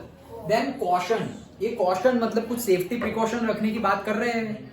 नहीं, ऐसा तो कुछ बोल नहीं रहे वो कि कुछ सेफ्टी रखो, प्रिकॉशंस रखो, ऐसा रखने पड़ेंगे, माउंटेन क्लाइंबिंग में रखने पड़ेंगे, लेकिन इसमें ऐसा कुछ नहीं बोल रहे हैं। ओके, कन्विक्शन मतलब ये तुम्हारा कन्विक्शन है, तुम्हारी बिलीफ सिस्टम है, conviction belief system. Okay, what are your perception, conviction, belief system, ये सब ऐसे ही सेम मीनिंग में है, तो ये शायद हो सकता है। देन डिनायल, ना बोल रहे, रिजेक्शन, तो भाई ना तो बोल ही नहीं रहे यहाँ पे। Undoubtedly one of the most popular, ये तो प्रमोट कर रहे हैं। ओके, तो ये तो गलत हो गया, तो 3 गलत हो गए, तो सही आंसर हमें मिल गया। Okay, that is conviction. देखो इजी लग रहा है ना? पर सीडी का मतलब मीनिंग ही ना पता होगा किसी को, मतलब कन्विक्शन का। हाँ, तो उसको छोड़ो ना, इसलिए तो उसको ये हो सकता है छोड़ो, शायद हो सकता है, लेकिन आगे तो बढ़ो, तो आगे बढ़े। और फिर डिनायल, उसका भी नहीं पता, तो फिर हमें पैरा पढ़ना पड़ेगा, पैरा पढ़ना पड़ेगा कि कन्विक्शन का भी नहीं पता और डिनायल का भी नहीं पता, तो फिर हमें पैरा पढ़ना पड़ेगा। और फिर दोनों की मीनिंग, दोनों में से एक का भी मीनिंग नहीं पता तो तकलीफ हो जाएगी। हम जा तो सकते हैं, लेकिन इसमें पैराग्राफ पढ़ के भी क्या करेंगे, क्योंकि जब तक मीनिंग, आसपास का मीनिंग नहीं पता चलेगा। देखो इसका मीनिंग तुम्हें पता ना चले ना, वो चलेगा, लेकिन पूरा अगर मीनिंग पता ना चले तो चलेगा, लेकिन कहना क्या चाह रहे हैं पैराग्राफ में वो पता होना चाहिए। लेकिन ये ऐसे है नहीं वर्ड। ओके, चलो कन्विक्शन मान लिया कि तुमने शायद ना सुना हो, डिनायल तो सुना ही हो कि इसने ये डिनाई कर दिया है। ओके, डिनाई, हाँ अलाउ और डिनाई, यस आता है मोबाइल में, लैपटॉप में आता है ना कि ग्रांट परमिशन, अलाउ और से डिनाई, वो डिनाई होता है, DENY। ओके, समझ में आया? पक्का? Next, complete the following with a phrase from paragraph 1। अच्छा, अब तो रीड करना ही पड़ेगा। क्या, किसको क्या निकालना है हमें? Best experience rather then describe, मतलब के बेस्ट एक्सपीरियंस करना अच्छा है रेदर देन डिस्क्राइब, मतलब माउंटेनियरिंग की या ये माउंटेन को क्लाइंब करने की एक्टिविटी बताने से ज्यादा अच्छी बात क्या है, एक्सपीरियंस करना। वो तो ऑब्वियसली सभी चीजों में ऐसा ही होता है, एक्सपीरियंस का एक अलग ही जॉय है। ओके, मतलब तुम रोज मैं तुम्हें बताऊं कि देखो पिज्जा ऐसा होता है, ऐसा होता है, इतना टेस्टी होता है, ये होता है, वो होता है, तो तुम्हें बहुत सुनने में ही मजा आ रही है, लेकिन खाओगे तो उसका अलग मजा है। सर क्या आप रोज पिज्जा की बातें करते रहते हो, कभी खिलाओ तो सही ऐसे। ओके, तो वैसे मीनिंग बाद में तो वैसे पता होना चाहिए। ओके, तो क्या कह रहे हैं कि best experience rather then describe, ये तो ऑब्वियसली करेक्ट ही है, ये तो हम मीनिंग पूछा नहीं है लेकिन समझ रहे हैं। तो वैसा कुछ क्या बोल रहे हैं सेंटेंस में, पैराग्राफ में, वो हम अभी चेक करते हैं। शायरों से नहीं होता। कौन सा है ये वाला? होता है होता है। चलो, तो वो एक्सपीरियंस करो, मतलब डिस्क्राइब करने से अच्छा है एक्सपीरियंस करो, वो पता करते हैं। चलो, कहाँ तक पढ़े हम? यहाँ तक पढ़े। ओके, यहाँ से पढ़ना है। मिल गया आंसर। मिल गया? हाँ, आंसर मुझे भी मिल गया। चलो भाई। चलेगा अभी मैं। हाँ, तो क्लाइंबिंग माउंटेन इज एन, अरे आ गया रे। ओके, देखो हमने पूरा पैरा अभी तक नहीं पढ़ा, हम 5th या 6th क्वेश्चन पे हैं। Okay, climbing mountains is an experience that is hard to put into words. तो भाई यही है phrase, hard to put into words, कि भाई वर्ड्स में पुट करना बहुत ज्यादा हार्ड है, इससे अच्छा है एक्सपीरियंस कर लो। Okay, hard to put in words, तो जैसे उसमें बोला ना कि best experience rather than describing, describe करने से अच्छा है क्या, एक्सपीरियंस करो। तो यही है कि भाई अच्छा है बोल रहे हैं, लेकिन ऐसे भी पॉसिबल, मतलब hard to put into words, कि भाई माउंटेन क्लाइंबिंग में कितनी मजा आई, कितनी मतलब तकलीफ भी हुई, सब कुछ सारा एक्सपीरियंस को वर्ड्स में बताना, इससे अच्छा है एक्सपीरियंस करना। ओके, सो यही हमारा फ्रेज हो जाएगा, hard to put into words. Done?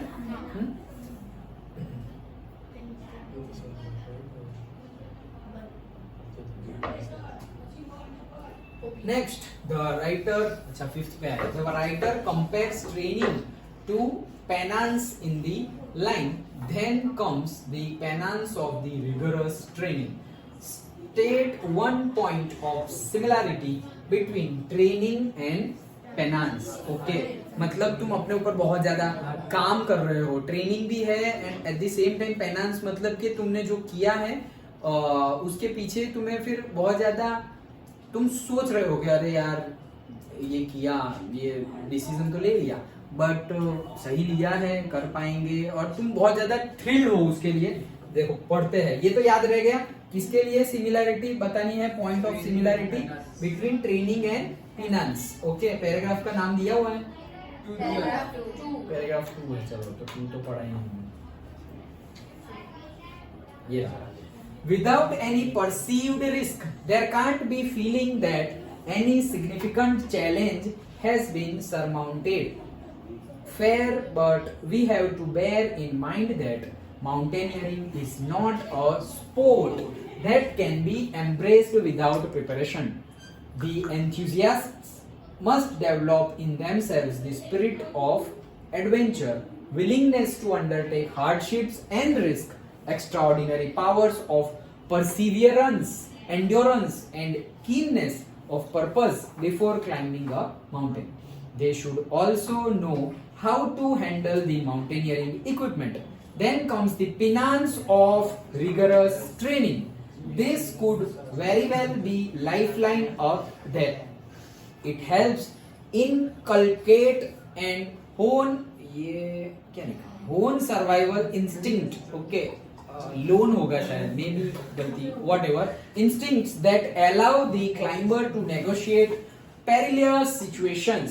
There are numerous institutes in India and abroad that offer such training. तो हमें कुछ एक ऐसा बताना है कि जिससे ट्रेनिंग के बारे में भी पता चले एंड पेनांस के बारे में भी पता चले। तो हम क्या बता सकते हैं, देखो प्रिपरेशन तो चाहिए ही हमें।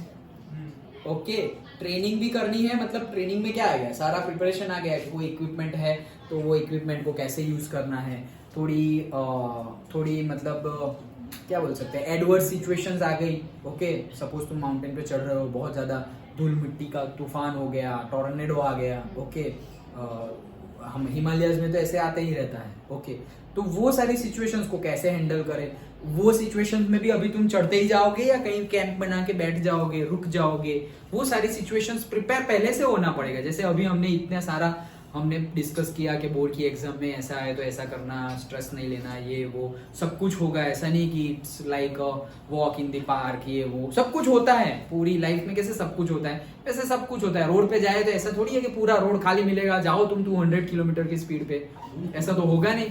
ओके, कहीं पे बम्प आएगा, कहीं पे कोई सामने से आएगा, किसी सामने वाले की गलती होगी, हमें ड्राइविंग आती है उससे नहीं आती, कोई पीछे से ठोकेगा, कोई आगे हॉर्न मार रहा है, क्या क्या क्या क्या सब कुछ हो रहा है। ओके, लेकिन वो सब सिचुएशंस में तुम्हें गाड़ी अच्छे से चलाते चलाते तुम्हारी कंडीशन में स्टेट अच्छा रखना है। ओके, और जहां पहुंचना चाहते थे वहां पहुंचना है।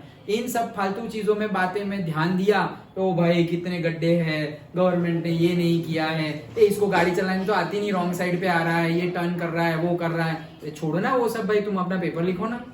Okay, like that. ये सब बातें पहले से रोड ड्राइविंग करते तो हम कैसे, हम ध्यान हो, नहीं तो नजर हटी दुर्घटना घटी। ओके, वैसा ही हो जाता है। तो मतलब तुम अपना गोल पे हो, कॉन्शियस हो, ये करना है तो वहीं पे ध्यान दो।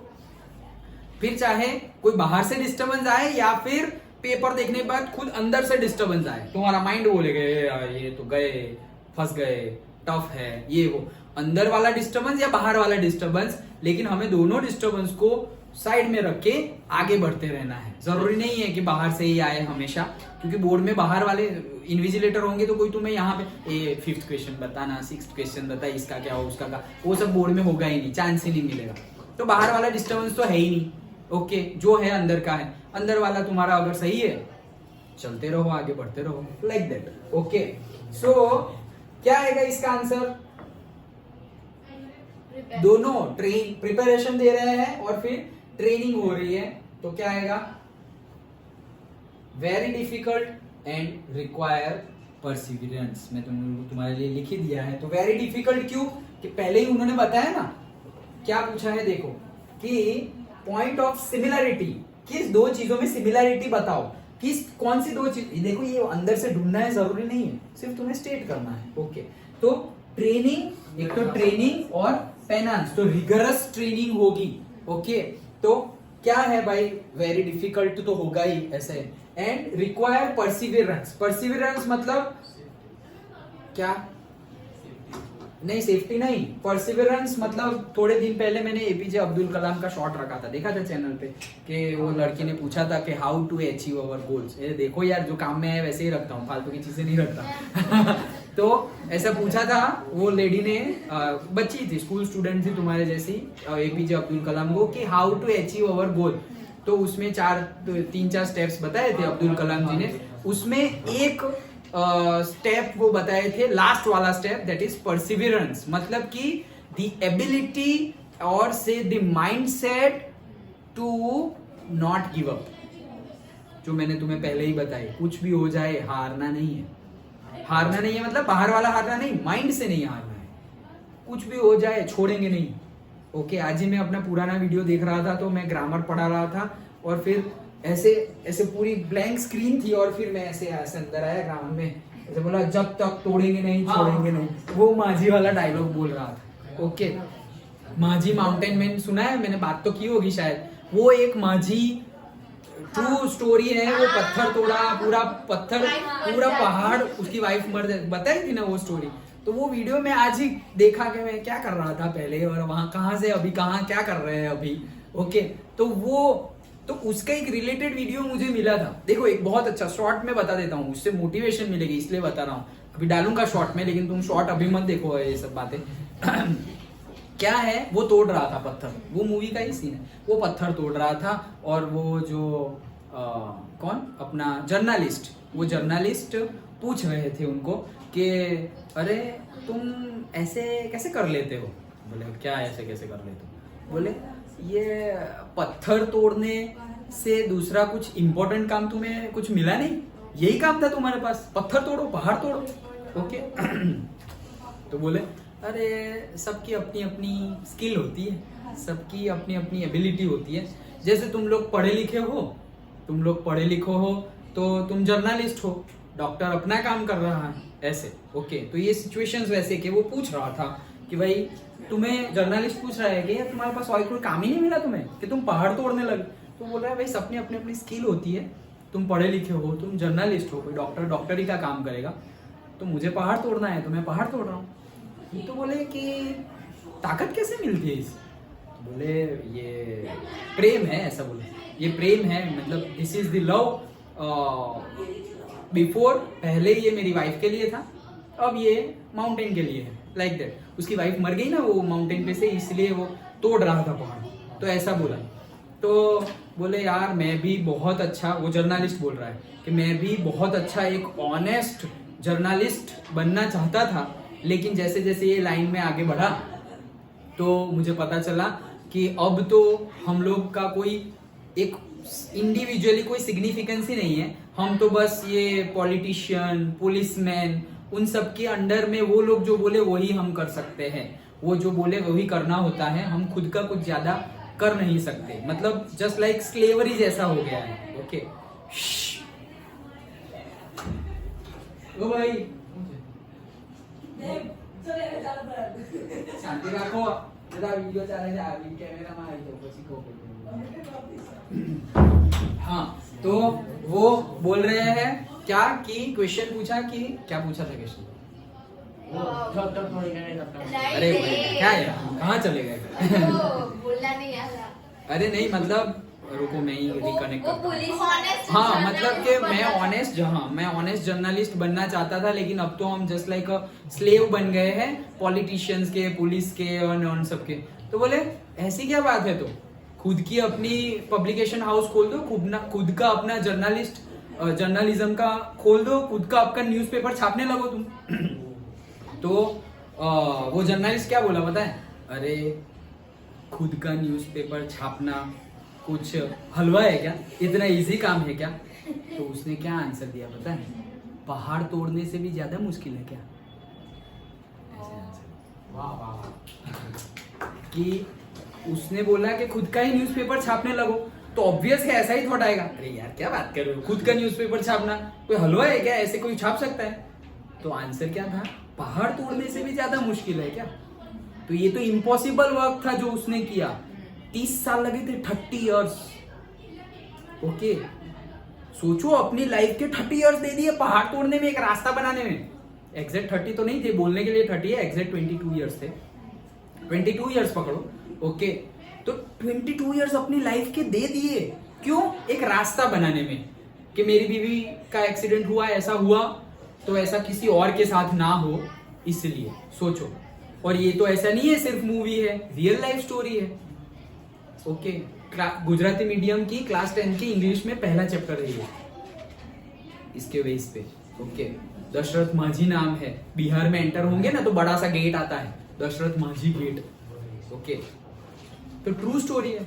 तो सोचो ये कितना, मतलब मैंने तो मूवी तो देखी ही थी मैंने, फिर अभी ये देखा तो फिर से अंदर क्या, वाह क्या बात है यार, सही में मतलब ऐसे रोंगटे खड़े हो जाते, गूज बम्स। क्या हाँ सही बात है, इम्पॉसिबल काम तो ये भी कर रहा है, न्यूज़पेपर करना भी कहा। तो ये तो सिर्फ अंदर की बात है, लेकिन हमें भी जो लगेगा इतना बड़ा काम करेंगे, अरे करेंगे, उसमें क्या है। सब लोग इम्पॉसिबल को पॉसिबल करके दिखाते हैं, तो हम भी इम्पॉसिबल को पॉसिबल करके दिखाएंगे, लाइक दैट। ओके चलो आ जाओ। तो very difficult and require perseverance, तो इसका मीनिंग बता रहा था। इसका मीनिंग है द एबिलिटी और the mindset to not giving up, नहीं छोड़ेंगे, हार नहीं मानेंगे। ओके जब तक है जान, जब तक है जान, जब तक ओके चलो हार नहीं मानेंगे। पता है मैंने अभी वो अपने स्मार्ट बोर्ड का वो वीडियो रखा था, तो वीडियो तो रखा ही था, नीचे पड़ा था कर शपथ। हाँ वो अग्निपथ की पोएम है। ओके अग्निपथ जो मूवी है उसकी पोएम है, कविता है, और ये एक्चुअल कविता एक्चुअल है जो अमिताभ बच्चन के पापा ने लिखी है, हरिवंश राय बच्चन ने लिखी थी। वो कविता यूज हुई थी मूवी में, जो मूवी का हीरो था अमिताभ बच्चन, फिर उसको रीमेक किया गया आफ्टर 20-30 इयर्स, जिसमें ऋतिक रोशन ने काम किया था। तो और फिर वो पूरी कविता सुनना तुम, एक पीसफुल माइंड में सिर्फ वो कविता सुनना, मूवी देखने की बात नहीं कर रहा हूँ, लेकिन एक तुम अगर मीनिंग के साथ अच्छे से इसलिए साथ में नहीं बैठने देता। वही बात कर रहे हैं। हाँ तो अभी करनी है, लेकिन डिस्टरबेंस होगा फिर।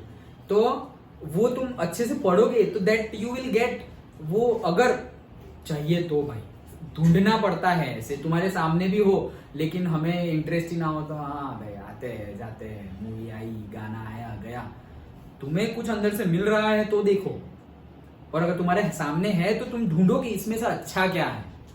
ओके वैसे पूरा ऐसे बहुत बढ़िया है, अभी मैं नहीं सुना रहा बट तुम लोग सुनना। वृक्ष हो घने बड़े, हो बड़े, एक पद छांव भी मांग मत। कितने भी बड़े बड़े वृक्ष होंगे, कुछ भी होगा, उसका मीनिंग ढूंढो फिर। कि कुछ भी हो, छांव मिले या ना मिले, तुम्हें छांव मांगनी नहीं है। मिले तो भाई तुम्हारी मतलब लक, मतलब मांग रहो, छांव मिलेगी तब चलेंगे। अरे क्या है, चलो सीधे सीधे, छांव हो धूप हो जो हो वो चलो। ओके, कभी मुड़ना नहीं है, तू ना मुड़ेगा कभी, तू ना थकेगा कभी, तू ना थमेगा कभी। कर शपथ, ऐसे प्रण लो ऐसे एक कि हम हार नहीं मानेंगे, कर शपथ कर शपथ। तो वही है परसिवरेंस। ओके, कि हार नहीं मानेंगे, कर शपथ कर शपथ कर शपथ। वैसे तो वो ये सारी बातें हैं ना, रेगुलरली अपने आप को बोलते रहनी है। ऐसा नहीं कि 10th में है इसलिए, ये सब बातें लाइफ में जरूरी है। ओके, रेगुलरली अपने आप को, कुछ भी हो, कहीं कहीं से भी कोई बोले ऐसी अच्छी बातें जिससे तुम्हें मतलब लगे कि हाँ यार कुछ करके दिखाते हैं। ओके, वैसा करते रहना है रेगुलरली, नहीं तो बहुत डल लाइफ हो जाएगी रे। सब लोग पढ़ते हैं, सब लोग पढ़ाते हैं, सब लोग डिस्कस करते हैं, खाते पीते हैं, शादी करते हैं, घूमते फिरते, मर जाते हैं। कुछ कितने करोड़ों लोगों के रोज बर्थ होते हैं, करोड़ों लोगों के रोज डेथ होते हैं। उसमें से हमें कितने पता है किसने कुछ अच्छा कर दिया। ओके, कौन एक्स्ट्रा ऑर्डिनरी बन गया, कितना कुछ होता है। कितने 10th के स्कॉलर आए होंगे और कितने, सपोज जैसे 10th की बात करें तो मेरे जैसे मीडियोकर भी होंगे, 73% लाए, और कितने ऐसे होंगे जो फेल हो गए, दूसरे अटेम्प्ट में पास हुए। ओके, तो क्या उन लोग ने लाइफ छोड़ दी, हार गए? ऐसा तो है नहीं। अरे बहुत सारे एक्सपीरियंस है, लेकिन वो एक्सपीरियंस को हम ऐसे रोते रोते पास नहीं करेंगे। जो भी हो ऐसे भाई, वो अभी महाभारत का एग्जाम है ना, कर्ण, सबको ही पता था कि वो मतलब जो भी अच्छे लोग थे वो साइड में, वो सबको पता था कि हमारी डेथ हो जाएगी, हमें हारना पड़ेगा क्योंकि हमने अधर्म किया था। फिर भी कोई ऐसा नहीं हाँ लो मार लो मुझे, ऐसा थोड़ी कोई। लड़ेंगे लास्ट ब्रेथ तक लड़ेंगे। वैसे वो अंदर से जुनून होना चाहिए। हारेंगे तो भी ऐसे हारेंगे कि हारने में नाम हो जाएगा, यार लड़े तो इसके जैसे, लाइक दैट।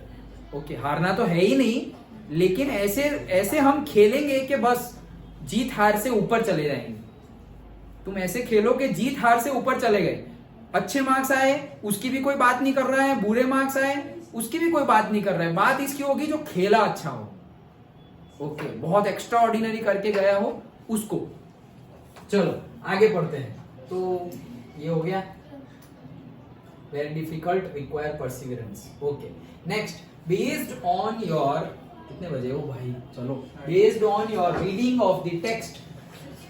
ये बोर्ड की एग्जाम शुरू हो रही है तो मेरे अंदर से निकल रहा है और मैं तुम्हें दे रहा हूँ, लेकिन अच्छे से प्रिपेयर करना। और ये भी हम अभी कंप्लीट करते हैं। चलो, based on your reading of the text, list 2 reasons why the writer says that mountaineering is not a sport that can be embraced without preparation। तो भाई यहाँ पे पैराग्राफ पढ़ लेना है, पढ़ के समझना है।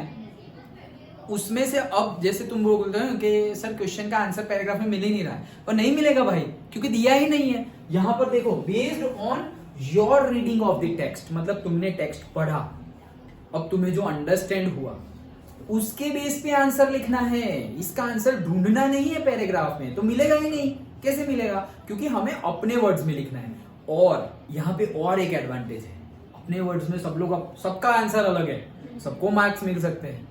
बाकी क्वेश्चन में तो वो लोग चेक करेंगे, अच्छा ऐसा लिखा हुआ है तो मार्क्स, ऐसा नहीं लिखा हुआ है तो मार्क्स नहीं। यहाँ पर तुमने कुछ और लिखा, तुमने कुछ और लिखा, भाई बोला है ना योर अंडरस्टैंडिंग। चेक किए बिना ही वो लोग मार्क्स नहीं, वैसे चेक किए बिना नहीं, कुछ एकदम वही ऑपोजिट वाला लिखा होगा तो मार्क्स नहीं मिलेंगे, लेकिन आसपास का भी लिखा होगा तो भी फुल मार्क्स मिल जाएंगे। ऐसे क्वेश्चन। तो स्टूडेंट पॉइंट ऑफ व्यू से लगता है थोड़ा हार्ड कि यार खुद के वर्ड्स में यार पैराग्राफ में से पढ़ के देना होता तो अच्छा था। वो स्टूडेंट पॉइंट ऑफ व्यू से ऐसा सोचेंगे कि यार ये थोड़ा टफ कर दिया खुद के वर्ड्स में। टफ नहीं किया, मार्क्स के पॉइंट ऑफ व्यू से देखो तो यहाँ इजीली मिल जाएंगे, लेकिन रिलेटेड लिखो कुछ रिलेटेड, हाँ रिलेटेड लिखो तो इजीली मार्क्स मिल जाएंगे, कट होने के चांसेस कम है। ओके सो वो दो हमें लिखने हैं कि हमारी क्या अंडरस्टैंडिंग बताते हैं। एक्चुअली मैंने तुम्हारे लिए लिख लिया है। ओ भाई कहाँ गया, लिख लिया है।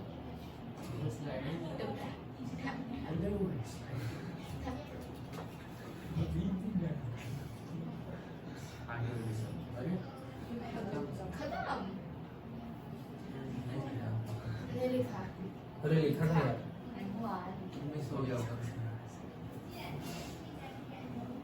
ये रहा, दिख नहीं रहा है, स्क्रीन छोटी है,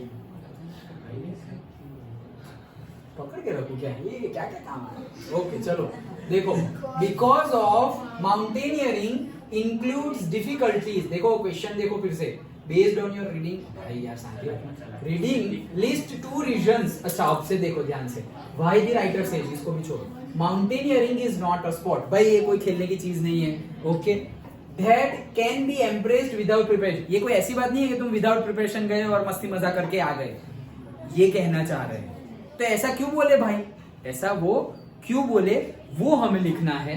तो क्या लिखा है देखो, बिकॉज माउंटेनियरिंग इंक्लूड, ऐसा क्यों बोले वो, because mountaineering includes difficulties like, अब ये खुद के वर्ड्स में तो सब लोग अपना अपना लिख सकते हैं। Okay difficulties like having to walk on icy sheets. Okay कि भाई आइसी शीट्स होगी मतलब कि आइस होगा, उसके अंदर चलना पड़ेगा, माउंटेनियरिंग में चलना पड़ेगा अगर हिमालय के माउंटेन्स है तो।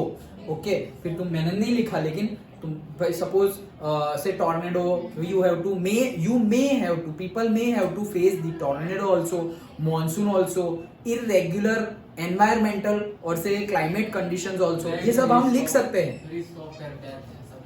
हाँ ऐसा भी लिख सकते हैं। ओके तो ये सब चीजें कि भाई क्लाइमेट कंडीशन जो है, एडवर्स क्लाइमेट कंडीशन हो सकते हैं। जियोग्राफी डाल दो इसमें तो बहुत अच्छा है, तुम्हें आसपास का थोड़ा भी पता होगा तो डाल दो, जियोग्राफी तो पढ़ी ही है तो उसके बेस पे कुछ डाल दो जो भी रिलेटेड हो कि climate adverse climate conditions we have to face, preparation should be there, there में भी कोई एनिमल का भी फियर हो सकता है कि कहीं पे कुछ भी हो जाए, वो जो लिखना है लिख सकते हैं हम। ओके तो बिकॉज माउंटेनियरिंग इंक्लूड्स डिफिकल्टीज, थोड़ी ही लिखी है मैंने लेकिन ये सब कुछ लिख सकते हो तुम। Okay that can not be accomplished without proper preparation of equipment. तो मैंने क्या लिखा है कि भाई इक्विपमेंट होगा तुम्हारे पास तभी वो इक्विपमेंट का यूज करके तुम आईसी शीट्स पे चल सकते हो। ओके वैसे ही अगर एनिमल की बात की कि फियर ऑफ एनिमल, तो यू शुड हैव से फायर विथ यू। ओके कि मतलब कुछ रॉड है या फायर है तो फायर के सामने एनिमल्स नहीं आएंगे, तो उसके रिलेटेड कोई सिचुएशन बना सकते हो, ये एक हो गया। दूसरा सपोज क्लाइमेट कंडीशन, तो वो भी तुम लिख सकते हो कि एडवर्स क्लाइमेट कंडीशन को, जैसे कि मॉनसून हो गया, बहुत मतलब मॉनसून है ही नहीं लेकिन बारिश गिर गई भाई, माउंटेन में तो एक ही दिन में तीनों सीजन होती है, तुम ऐसा नहीं बोल सकते भाई समर चल रहा है क्यों गिरे, ऐसा नहीं। ओके तो बारिश हो गई तो भाई रेनकोट पहले से लेके चलना पड़ता है। ओके हम मई में गए थे लास्ट ईयर केदारनाथ, तो बारिश तो हुई, तो वो तो होगी भाई। तुम माउंटेन हिमालय में हो तो भाई रात को स्नो भी होगी, मॉनसून भी होगी, 12-1 बजे दोपहर को शायद ऐसा लगे कि बहुत कुछ तुम स्वेटर वेटर पहन के चढ़ रहे हो तो तुम्हें गर्मी भी लगेगी किसी किसी को। ओके सब कुछ हो सकता है। तो भाई रेन आ गया तो you should have the proper equipment, then tornado आ गया, you should have that mask और you should have that camp setup कि तुम अभी आगे ना जाओ टॉर्नेडो में, बैठ जाओ आराम से। फूड रिलेटेड डिहाइड्रेशन हो गया, लिखो यहाँ पे जो माइंड में आए लिखो, इसलिए बोल रहा हूँ स्टूडेंट ऐसा सोचते हैं कि ये टफ है लेकिन ये इजी है क्योंकि इसमें सबके आंसर के मार्क्स मिलेंगे तुमने जो लिखा हो। ओके कि कुछ टफ मतलब अभी क्या बोला मैं लास्ट, डिहाइड्रेशन हो गया तो उसके साथ भाई तुम ग्लूकॉन डी लेके गए हो या फिर कोई भी ग्लूकोज आइटम लेके गए हो। ओके चॉकलेट्स लेके गए हो तो ये भी हेल्पफुल है। वैसा जो माइंड में है, चॉकलेट मतलब कि बहुत ज्यादा डिहाइड्रेशन हो गया, तो चॉकलेट मतलब वो चॉकलेट नहीं जो हम खाते हैं, बट वैसी मेडिसिनल चॉकलेट होती है जिसमें मतलब बहुत ज्यादा विटामिन सी और ग्लूकोज होता है। ओके, हाँ, तो उससे होगा क्या कि तुम अगर अनकॉन्शियस हो रहे हो डिहाइड्रेशन से, जैसे चक्कर आ जाते हैं, बहुत ज्यादा डिहाइड्रेशन हुआ तो अनकॉन्शियस हो जाते हैं, तो इसीलिए फिर तुरंत ही तुम्हें आइसक्रीम खिलाएंगे, ग्लूकोज पिलाएंगे। वैसे ही ऐसे चॉकलेट्स तुमने रख ली, ओके, जो खट्टी मीठी चॉकलेट होती है ना, तो वो खिलाते हैं। ओके, तो वो अगर तुमने खा ली तो एटलीस्ट कॉन्शियस हो गए। कॉन्शियस दूसरा रीजन ये भी है, चॉकलेट से भी हो गए, दूसरा रीजन अब तुम्हारा ध्यान चॉकलेट पे है। ओके तो तुम ज्यादा अब थोड़े कॉन्शियस होने लगे हो, लाइक दैट। तो वो कुछ भी लिख सकते हो तुम, समझ में आया?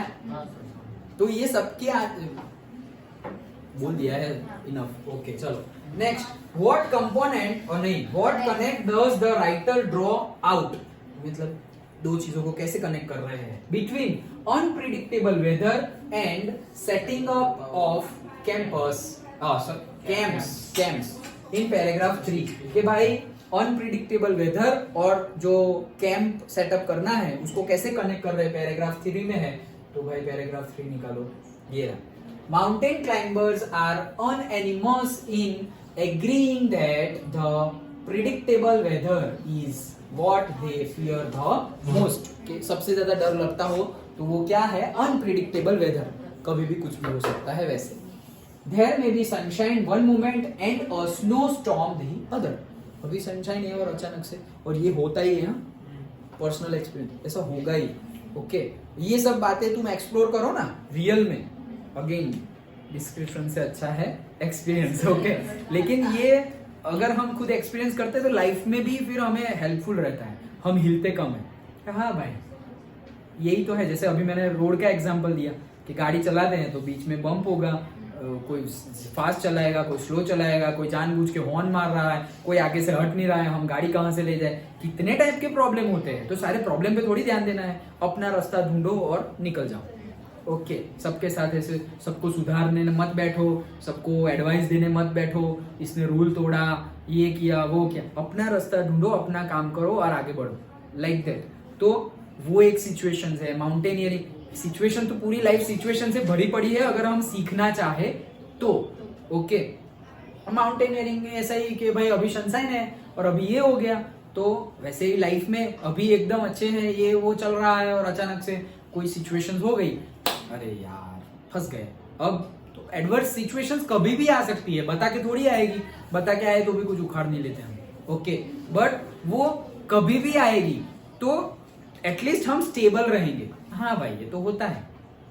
ये एक वर्ड याद रख लेना, कभी भी माइंड हिले ना तो क्या याद रख, ओके, पार्ट ऑफ लाइफ, खत्म, पार्ट ऑफ लाइफ। मैं यूज करता हूँ कभी कभी। ओके, अच्छा, ओके भाई, होता है, पार्ट ऑफ लाइफ, लाइफ का पार्ट है।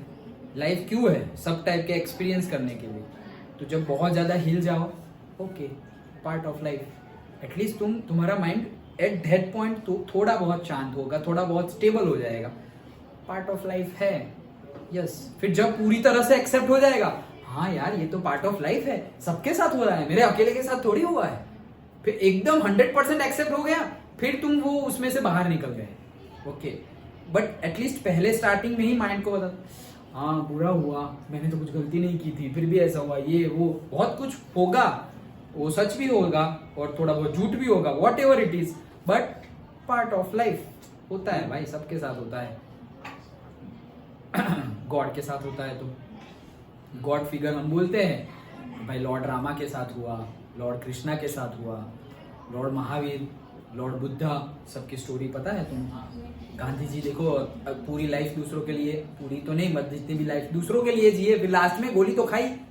ओके, किसके लिए खाई, खुद के लिए, उन्होंने कुछ बिगाड़ा था उसका नहीं, तो हैपन्स भाई, पार्ट ऑफ लाइफ, क्या करें हम। तो जो बहुत ज्यादा महान हो गए हैं उनके साथ भी हो रहा है, तो भाई हमारे साथ भी होगा, अभी तो हमारा महान होना भी बाकी है। ओके, चलो।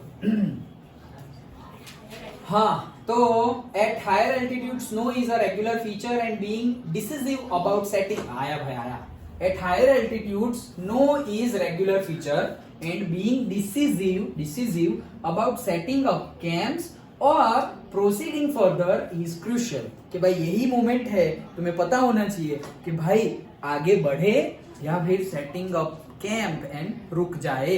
ओके, जैसे नाइट में नहीं हाइकिंग करते, ड्राइविंग करते, हाइकिंग कुछ भी नाइट में ज्यादा रेस्ट टाइम है तो रेस्ट ही करो. ओके, तो भाई वो सब बातें नहीं करो. तो फिर कौन सा सही टाइम होगा? जैसे तुम रात में तुम कहीं से आ रहे हो, घर पे आ रहे हो, लेकिन अभी थोड़े दूर हो घर से, अरे भाई थोड़ा आराम से. हाँ, तो कौन सा सही टाइम होगा कि तुम रेस्ट ले लो, कि वो टाइम पे तुम्हें बहुत ज्यादा नींद आ रही है, अब तो ड्राइविंग करनी नहीं है, कुछ भी हो सकता है. तो वो डिसीजन मेकिंग कि हाँ भाई 11 बज गए, रोज 11 बजे के बाद तो खतरनाक नींद आती है. अब भले ही अभी ऐसा लग रहा हो कि नहीं आ रही है, फिर भी अभी गाड़ी नहीं चलानी, रखो यहाँ पे साइड पे, पेट्रोल पंप पे रखो, होटल पे रखो, सो जाते हैं 2 घंटे, फिर जाएंगे वापस घर. Okay, late is better than never, ये भी एक कोट है. लेट इज बेटर देन, कहीं पे लेट पहुंचो अच्छा है, इससे अच्छा कि कहीं पहुंचो ही ना. ओके, चलो. तो the icy sheets after ice storms make walking treacherous, while the powdery snow makes a mountaineer sink deep into the snow up there where the intention is to. ये पूरा पढ़ने की जरूरत नहीं है, लेकिन हम पढ़ लेते हैं. Up there where the intention is to embrace nature's wonder, one realizes that it cannot be done without facing its formidable glory. A true mountaineer may challenge the mountain, yet is always respectful to the powerful forces of nature. Okay, so आगे. Okay, तो what connects, किसको connect कर रहे हैं? Okay, तो देखो, because mountaineering includes, क्यों ऐसे ये कनेक्ट किया, किसको कनेक्ट किया कि कब आगे बढ़े और कब रुक जाए, सेटिंग करे. उसको कनेक्ट करने का रीजन क्या है? Because mountaineering includes dealing with several hazards that cannot be managed without preparation. Okay, ये आंसर पहले का ही है. ये आंसर यही है, वही है. उसमें बोला ना 2 लिखो, तो मैंने 2 लिखे हैं. ओके, ये बोला ना कि ये स्पॉट नहीं है भाई, एक प्रिपरेशन चाहिए, तो उसके लिए ही लिखा हुआ है कि भाई इसमें dealing with several health hazards भी हो सकते हैं, इसलिए प्रिपरेशन के साथ जाना है. तो इसका आंसर है if the weather is unpredictable, it makes it difficult to decide when to set up camp, as mountaineers would prefer to climb when it's sunny and camp when it's snowing. तो ये तो sentence उठा लिया है, बस वहां जो लिखा था वही उठा लिया है, वही आंसर है. कि भाई डिफिकल्ट है तो है, कैसे कनेक्ट कर रहे हैं, तो ये सेंटेंस से कनेक्ट कर रहे हैं पैराग्राफ में, वही हमें लिखना था. तुम डिक्टो लिख दो या थोड़ा आगे पीछे का चेंज करके लिखो, मार्क्स मिल जाएंगे. ओके, समझ में तो आ गया. ओके, चलो नेक्स्ट क्या है, ये रहा. The writer says a true mountaineer may challenge, ये लास्ट सेंटेंस था वो, may challenge the mountain yet is always respectful to the powerful forces of nature. भाई सब लोग माउंटेन को चैलेंज तो करते हैं, फिर भी नेचर को तो रिस्पेक्ट ही करते हैं. क्यों ऐसा? डर लगता है और क्या. ओके, सर्वाइवल के लिए हो सकता है क्या, कि भाई सर्वाइवल के लिए जिंदा रहना है ना, नेचर के सामने लड़के कहां जाओगे, पॉसिबल ही नहीं है कि विन हो यहाँ पर. तो ओके, तो दूसरा एक्सपीरियंस, भाई खुद के एक्सपीरियंस के बेस पे तुम नेचर को रिस्पेक्ट कर रहे हो. क्या एक्सपीरियंस के बेस पे रिस्पेक्ट कर रहे हो, मतलब तुमने क्या किया है, ऐसा तो क्या कर लिया कि तुम रिस्पेक्ट करना ही पड़ेगा? Not like that. Okay, tradition है क्या नेचर को रिस्पेक्ट करना? ऐसी कोई ट्रेडिशन है? कैसे कितने सारे लोग होते हैं जो रिस्पेक्ट नहीं करते नेचर को, फिर थोड़ा लेट में करते हैं. ओके, तो ये कोई ट्रेडिशन नहीं है कि सबको करना ही पड़ेगा लाइक दैट. ओके, डायरेक्टिव है क्या कि भाई मतलब नेचर को रिस्पेक्ट करेंगे तभी तुम माउंटेन के ऊपर चढ़ पाओगे, ऐसा भी नहीं. ओके, तो भाई करेक्ट यही है, क्या? सर्वाइवल है, कि भाई तुम्हें जिंदा रहना है. अभी तो हमने पढ़ा कि एक मोमेंट में सनशाइन है और दूसरे मोमेंट में क्या हो रहा है, डायरेक्टली स्नो आ गया, कुछ भी हो गया, मॉनसून मतलब बारिश हो गई. ओके, रेन आ गया, कभी भी कुछ भी हो सकता है.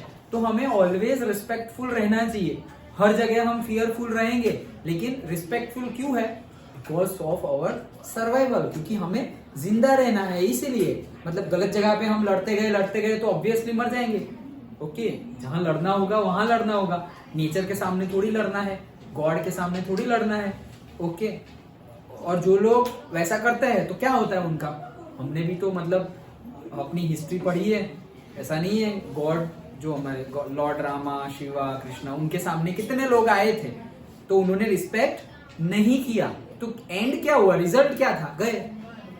ओके, तो वो तो होगा ही। तो जिसको सर्वाइवल करना है तो एक्सेप्टेंस लेना ही होगा।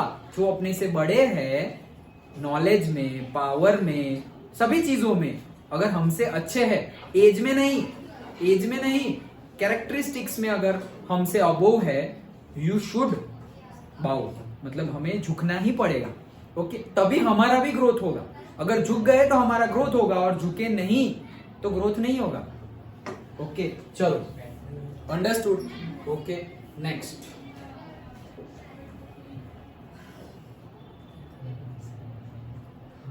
हाँ, supply 1 point to justify the following.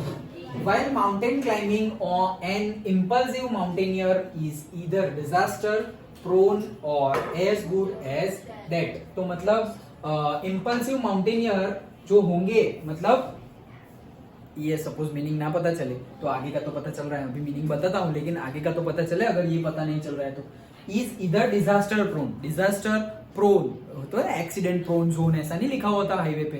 तो भाई या तो डिजास्टर हो जाएगा या तो फिर एज गुड एज डेड, या तो मर जाएंगे। तो फिर अब मीनिंग निकालने का ट्राई करो। While mountain climbing an impulsive mountaineer, तो ये कौन सा माउंटेनियर होगा? इंपल्सिव मतलब कहना क्या चाह रहे हैं कि जो प्रिपरेशन नहीं कर रहा है, जो नेचर को रिस्पेक्ट नहीं कर रहा है, जिसने प्रॉपर केयर नहीं की है, रिस्पेक्ट नहीं की है, प्रिपरेशन नहीं की है, उसकी कंडीशन लास्ट में क्या हो जाएगी? या तो उसके साथ कोई डिजास्टर हो जाएगा या तो मर जाएगा। तो इंपल्सिव माउंटेनियर का मीनिंग पता ना चले तो आगे का पढ़ लो। ओके, तो फिर पता चलेगा कि ये जो एडवर्स मतलब जो जैसा नहीं करना चाहिए वैसे वाले जो माउंटेनियर होते हैं उनकी बात कर रहे हैं, जो सक्सेसफुल माउंटेनियर होते हैं उनकी बात नहीं कर रहे हैं।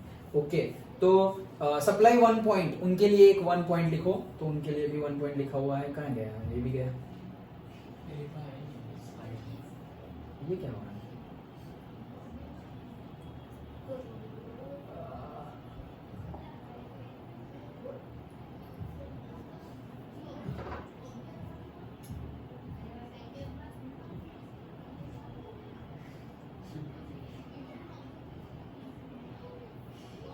Supply 1 point to justify. ओ भाई, चलो, तो उसके लिए हम एक स्टेप लिख लेते हैं।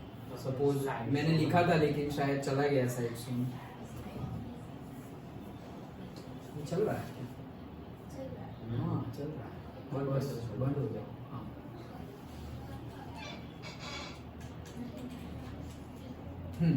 Supply 1 point to justify the following. एक पॉइंट लिखो इसको जस्टिफाई करने के लिए कि भाई इंपल्सिव माउंटेनियर या तो ये होगा या तो ये होगा। तो उसके लिए तो हम यही हमारा पॉइंट है। कौन सा वाला? यही हमारा पॉइंट है। पैराग्राफ कहाँ गया?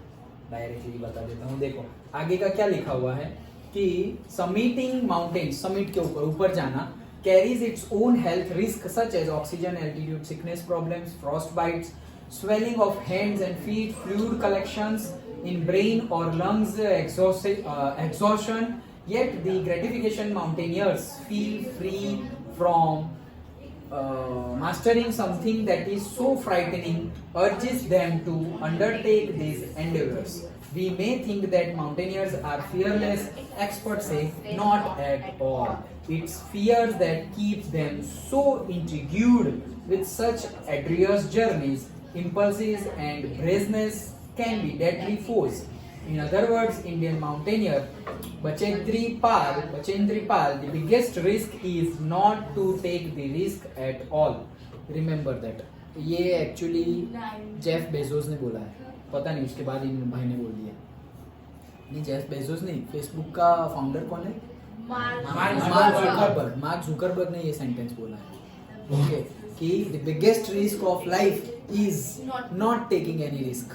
ओके, उसको थोड़ा चेंज करके लिख दिया है, but what ever with due respect, हमें कोई प्रॉब्लम नहीं है, लिखो भाई जो लिखना है, हम भी लिखते हैं. ओके हाँ बोलो. एंडेवर का मीनिंग क्या होता है? कौन सा? एंडेवर. एंडेवर का मीनिंग कि वो चीज को हासिल करना. Okay, towards that. ओके, तो वो चीज को हासिल करना. सो हमें क्या पूछा गया था कि भाई क्यों ऐसा एक स्टेट पॉइंट बताओ कि भाई अगर सही सही केयर वाला नहीं है, ओके, तो उसका या तो डेथ हो जाएगी या एक्सीडेंट हो जाएगा. तो ये पैरा में तो ऐसा कुछ है ही नहीं, ऐसा कुछ नहीं है इसमें. तो उसके लिए हम क्या लिखेंगे? ये पहले वाला ही लिखेंगे. कहाँ गया? इसके लिए क्या लिख सकते हैं? वो नेचर वाला लिख सकते हैं हम. सर अगर ये सेम पैराग्राफ आ गया पर क्वेश्चन फिर अलग होंगे ना? मतलब अभी आ गया बोर्ड में, चलो ना कल परसों क्वेश्चन अलग होंगे है ना? हम्म. हाँ, तो क्या बोल रहा था? क्वेश्चन सेम भी हो सकते हैं, कुछ भी ऐसे श्योरिटी नहीं है, सेम क्वेश्चन भी हो सकते हैं. ओके, तो कहाँ गए हम? वो वाला था ना पॉइंट कि प्रैक्टिस करनी पड़ेगी, नेचर कभी भी ये हो सकता है, वो हो सकता है. ये रहा. There may be sunshine one moment and a snow storm the other. Higher altitude पे स्नो भी होगा, डिसीजिव हमें रहना पड़ेगा कि कब चलना है, कब कैंप करना है. Icy sheets after storms make walking pressures while powder snow makes a mountaineer sink. ये रहा, ये सब देखो, ये आइसी शीट से भी लिख दो. तो भाई ये सारी प्रॉब्लम्स हो सकती है. Up there where the intention is to embrace the nature's wonder, ये सब नहीं लिखना है. तो ये जो शीट है, ये दो जो सेंटेंस है वो लिखो. उसके पहले वाला कि भाई it needs preparations also, Perseverance also and preparations also. Those two sentences you can make and right. Okay, 1 और 2, बट कंटेंट क्या होना चाहिए वो बता रहा हूँ. Okay, understood. और फिर क्या था, एक था ना और, हाँ, इवेल्युएट द इनएप्रोप्रिएट. इनएप्रोप्रिएट, हाँ ये पढ़ना, क्योंकि कई जगह पे है ना हम सोच लेते हैं कि सच्चा क्या है, ट्रू कौन सा है. वो नॉट लिखा हुआ होता है, वो नॉट पढ़ते ही नहीं. Okay, which is not true, तो हम ट्रू ही देखते हैं. ओके, नॉट ट्रू बोला है तो यहाँ पे इनएप्रोप्रिएट है. Reason for the feeling of exhilaration on reaching a summit the mountain climbers experience. तो भाई ऐसा क्या है जो माउंटेन क्लाइंबर्स एक्सपीरियंस करते हैं? ऐसा तो क्या चीज है, किस चीज के? इनएप्रोप्रिएट क्या है, कौन सा इनएप्रोप्रिएट है? तो पहले सारे अप्रोप्रिएट चूज कर लो तो इनएप्रोप्रिएट मिल जाएगा. Achievement of a seemingly impossible feet. तो हाँ भाई, अगर तुम जो इम्पॉसिबल है उसको अचीव कर लोगे तो हैप्पीनेस की फीलिंग आएगी. तो हाँ, ये तो हो सकता है, अप्रोप्रिएट है. ओके, इसके लिए कर सकते हैं लोग, ये फीलिंग के लिए हम चढ़ सकते हैं. Okay, spectacular panoramic view. हाँ, कई लोग इसके लिए भी माउंटेनियरिंग करते हैं. वो ऊपर से तुमने अगर सिटी देखी हो, oh my God, 360 degree. Okay, panoramic view. तो हाँ भाई, ये भी रीजन हो सकता है. Application of the inculcated survival instinct. Okay, मतलब कि जो हमारा सर्वाइवल इंस्टिंक्ट है, मतलब क्या कहना क्या चाह रहे हैं इसमें कि होते हैं ना कोई लोग, चल देखते हैं आज तो एडवेंचर, जिसके माइंड में वो बहुत ज्यादा एडवेंचर घुसा होता है. ओके, चल देखते हैं क्या होगा ज्यादा से ज्यादा, अरे देखेंगे जो होगा वो. तो वो लोग भी एडवेंचर एक्टिविटी करते हैं. जैसे वो डिस्कवरी पे बेयर ग्रिल्स देखा होगा तुमने, कुछ ना कुछ मतलब क्या क्या करता रहता है. ओके, तो बहुत ज्यादा उसके बारे में अभी मैं थोड़ा डॉक्यूमेंट्री टाइप, मतलब थोड़ा ही, ऐसा ज्यादा कुछ नहीं, मे बी 20 सेकेंड मिनट भी नहीं, वो देख रहा था. तो पता चला कि वो भाई गिर गए थे कहीं से और पूरा बैकबोन खत्म हो गया था. और डॉक्टर ने बोला था कि अब तुम लाइफ टाइम चल नहीं सकते, ऐसा बोला था बेयर ग्रिल्स को. और उसके 2 साल बाद वो माउंट एवरेस्ट को टॉप कर गए.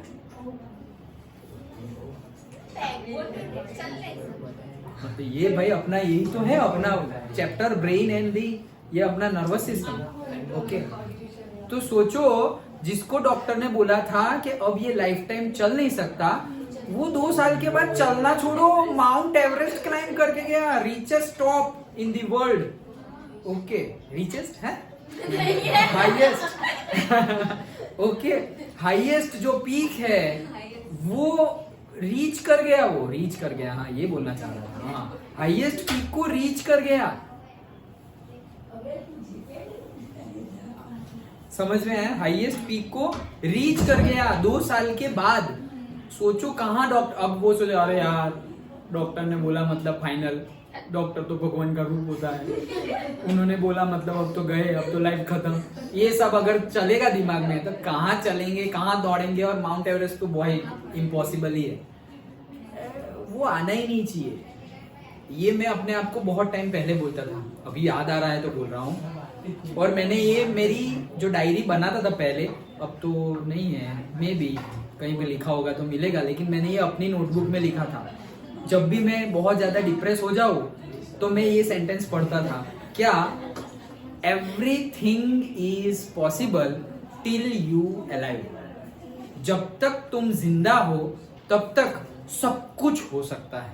जब भी तुम्हें कोई चीज इम्पॉसिबल लगे, तो ये मैं खुद को बोलता था कि जब भी ऐसा कुछ लगे, भाई जिंदा है तब तक सब कुछ हो सकता है। जिंदा हो, मर तो नहीं गए, नहीं अब कुछ नहीं होगा, मर गए तो कुछ नहीं होगा, ओके, बट जिंदा हो तो कुछ भी इम्पॉसिबल हो, कितना भी इम्पॉसिबल हो सकता है। और तुम अपने स्क्रिप्चर्स पढ़ोगे ना हमारे, तो ऐसा लगेगा कि 1 by 1 ऐसे ही सिचुएशंस है सारी जो नेक्स्ट टू इम्पॉसिबल है, लेकिन सारी पॉसिबल हो गई। तुम देखो, कोई भी सिचुएशंस देखो, किसी की भी लाइफ देखो, लॉर्ड बुद्धा की देखो, लॉर्ड रामा, लॉर्ड कृष्णा, शिव जी के देखो, उन्होंने जो, मैंने कितनी बार तुम्हें डिस्कस किया है क्लास में, जो आशीर्वाद दिए हो सबको, भाई तुम्हारी कभी डेथ नहीं होगी, यहाँ होगा वहां होगा, कैसे इम्पॉसिबल टाइप सिचुएशंस लगती है, तो भाई ये तो अमर हो गए, ये तो कभी मरेंगे नहीं, लेकिन फिर भी ऐसी सिचुएशंस क्रिएट होती है जिसका कभी किसी ने सोचा नहीं होगा। वो हिरण्यकश्यप का तो कितना खतरनाक था कि मतलब ना मुझे कोई गॉड मार सकते हैं, ना ह्यूमन बीइंग, ना एनिमल, ना जमीन पे, ना आसमान में, ना दिन में, ना रात में, ना कोई औजार से, कोई अस्त्र से नहीं, किसी, कितना खतरनाक, मतलब कैसे दिमाग में आया, कितना सोच के मांगा कि भाई अब तो होगा ही नहीं, फियरलेस हो गए। और फिर कैसा रूप लिया कि ना भाई, ना गॉड, ना ह्यूमन, ना एनिमल, ना दिन में, ना रात में, ना घर के अंदर, ना घर के बाहर, बीचों बीच, ओके, ना जमीन पे, ना आसमान में से गोद में लेके फाड़ दिया था, ओके, नाखून से, कोई औजार भी नहीं, नो टूल्स। सोचो कितनी इम्पॉसिबल चीजें मांग, ऐसे कितना सोच के मांगा होगा। अब तो भाई अपन नहीं मरेंगे, अरे भाई कहाँ, नेचर को कभी डिसरिस्पेक्ट नहीं करना है। तो इससे सीखो कि हमें कुछ भी लगे कि यार इम्पॉसिबल है, अरे काहे का इम्पॉसिबल, मोटिवेशन लो यहाँ से। ये सारी बातें हमें, ऐसा नहीं कि हमें ऐसे भगवान के नाम की माला जपनी है, भगवान सिखा के गए हैं कि जीते कैसे है, लेकिन हम वो सीख ही नहीं रहे हैं। ये सब बातें रट्टा मारने की, याद रखने की नहीं, ऐसे कहीं पे फंस जाए तब वो याद आनी चाहिए, ओके। वो श्लोक याद किया, उसका मीनिंग नहीं पता, उसका क्या मतलब है कि भाई मुझे भगवत गीता के सारे श्लोक याद है, तो क्या करोगे भाई, एग्जाम है। मतलब विद ड्यू रिस्पेक्ट, जिसको याद हो बहुत अच्छी बात है, लेकिन जिसको याद हो ना, उनको उसका मीनिंग पता ही होता है। वो याद करना भी, ये याद करना कोई ऐसे अगेन नॉट वॉक, ऐसा कुछ ऐसा इतना सिंपल नहीं है, ओके। हाँ, not a piece of cake. तो लेकिन समझना बहुत इंपॉर्टेंट है, समझना, ओके, समझ लिए, ओके, समझ में आ गया। तो एप्लीकेशन सर्वाइवल इंस्टिंक्ट हो सकती है जिंदा रहने के लिए, भाई कुछ भी हो जाए, चलो देखते तो है कि कितना क्या होगा, तो ये भी हो सकता है। अपॉर्चुनिटी टू यूज, अगर ये ना लगे कि भाई ये समझ में नहीं आ रहा, तो इसको रखो पास में। Opportunity to use sophisticated mountaineering equipment, यही होगा आंसर इनएप्रोप्रिएट, क्योंकि माउंटेनियरिंग के इक्विपमेंट को यूज करने के लिए कोई माउंटेन क्लाइंबिंग तो करेगा नहीं कि भाई ये यूज करेंगे इक्विपमेंट, मजा आएगी, इसके लिए तो कोई करेगा नहीं, ओके। तो इनएप्रोप्रिएट यही था। अंडरस्टूड, पक्का समझ में आया। मैंने तो सोचा था, लेकिन आज बहुत कुछ हो गया, थोड़ा मोटिवेशन ज्यादा हो गया, पर जरूरी था, जरूरी था। एग्जाम है मंडे को, कल 8 बजे। अरे अभी कंटिन्यू रखने का अभी करना है कंटिन्यू, सब हो तो नहीं तो देखो एक भी होगा तो नो।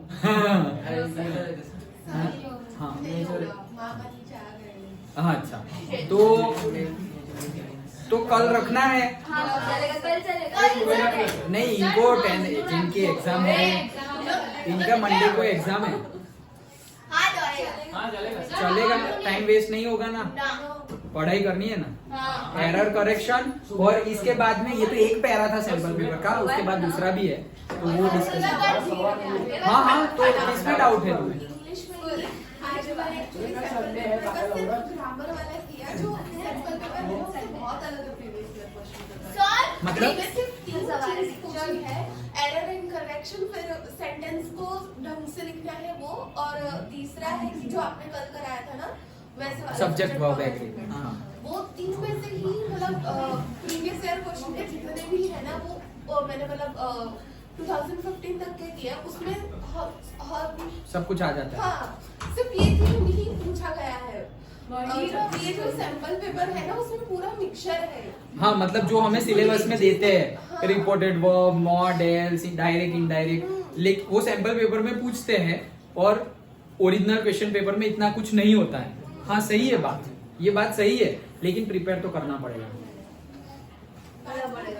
कल सुबह प्रैक्टिस किससे करता हूँ वो भी समझ आ रहा है। नहीं, प्रैक्टिस तो देखो, प्रैक्टिस तुमने ये सिलेबस में जो है वो एटलीस्ट हमें आना चाहिए। तो हमने डिस्कस तो किया सब, टेंस है, मॉडल्स है, रिपोर्टेड स्पीच है, डायरेक्ट इनडायरेक्ट है, आर्टिकल्स हमें आता है। ओके, एरर करेक्शन भी अभी हम देख, वो ये सब आता है, तो error correction, unseen, subject verb agreement, ये सब आता है तो आ ही जाएगा। ओके, तो अब प्रैक्टिस करने के लिए तुम सिर्फ सैंपल पेपर से 1 2 more than enough, 2 sample paper किए मोर देन इनफ, और से 3 ईयर के क्वेश्चन पेपर किए, दैट इज। अभी इसमें ऐसा तो है नहीं कि साइंस और मैथ्स के जैसे बहुत लंबे लंबे न्यूमेरिकल और थियरी है, तो ग्रामर की प्रैक्टिस के लिए तुम जिसमें से प्रैक्टिस करो वो अच्छा है। बट हम ऐसा नहीं सोच सकते कि प्रीवियस ईयर्स में नहीं पूछा है, सपोज रिपोर्टेड स्पीच ना पूछा हो या डायरेक्ट इनडायरेक्ट ना पूछा हो, तो अभी भी नहीं आएगा, क्योंकि उन्होंने करिकुलम में दिया है कि दिस इज योर सिलेबस, तो हमें प्रिपेयर तो करना पड़ेगा। बट हाँ, ये तो मैंने भी ऑब्जर्व किया है कि ऐसा होता है बहुत बार। साइंस में तो लास्ट ईयर कैसा हुआ था पता है, लास्ट टू लास्ट ईयर कि पूरी केमिस्ट्री में से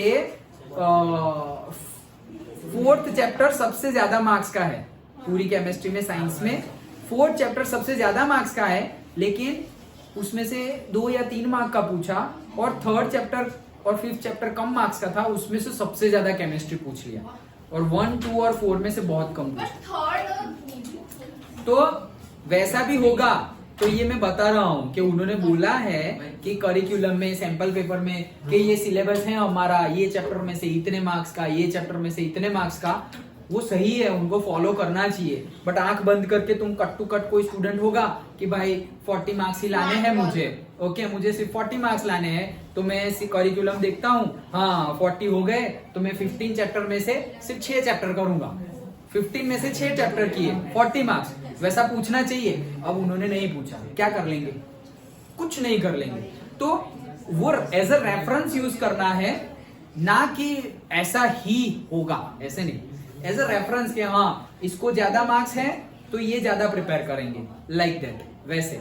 लेकिन हम करिकुलम जो दिया हुआ है उसको ज्यादा इंपॉर्टेंस तो देंगे।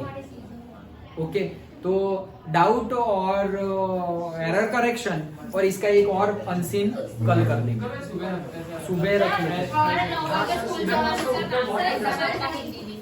हाँ, सुबह नहीं, बट इनका एग्जाम है इसलिए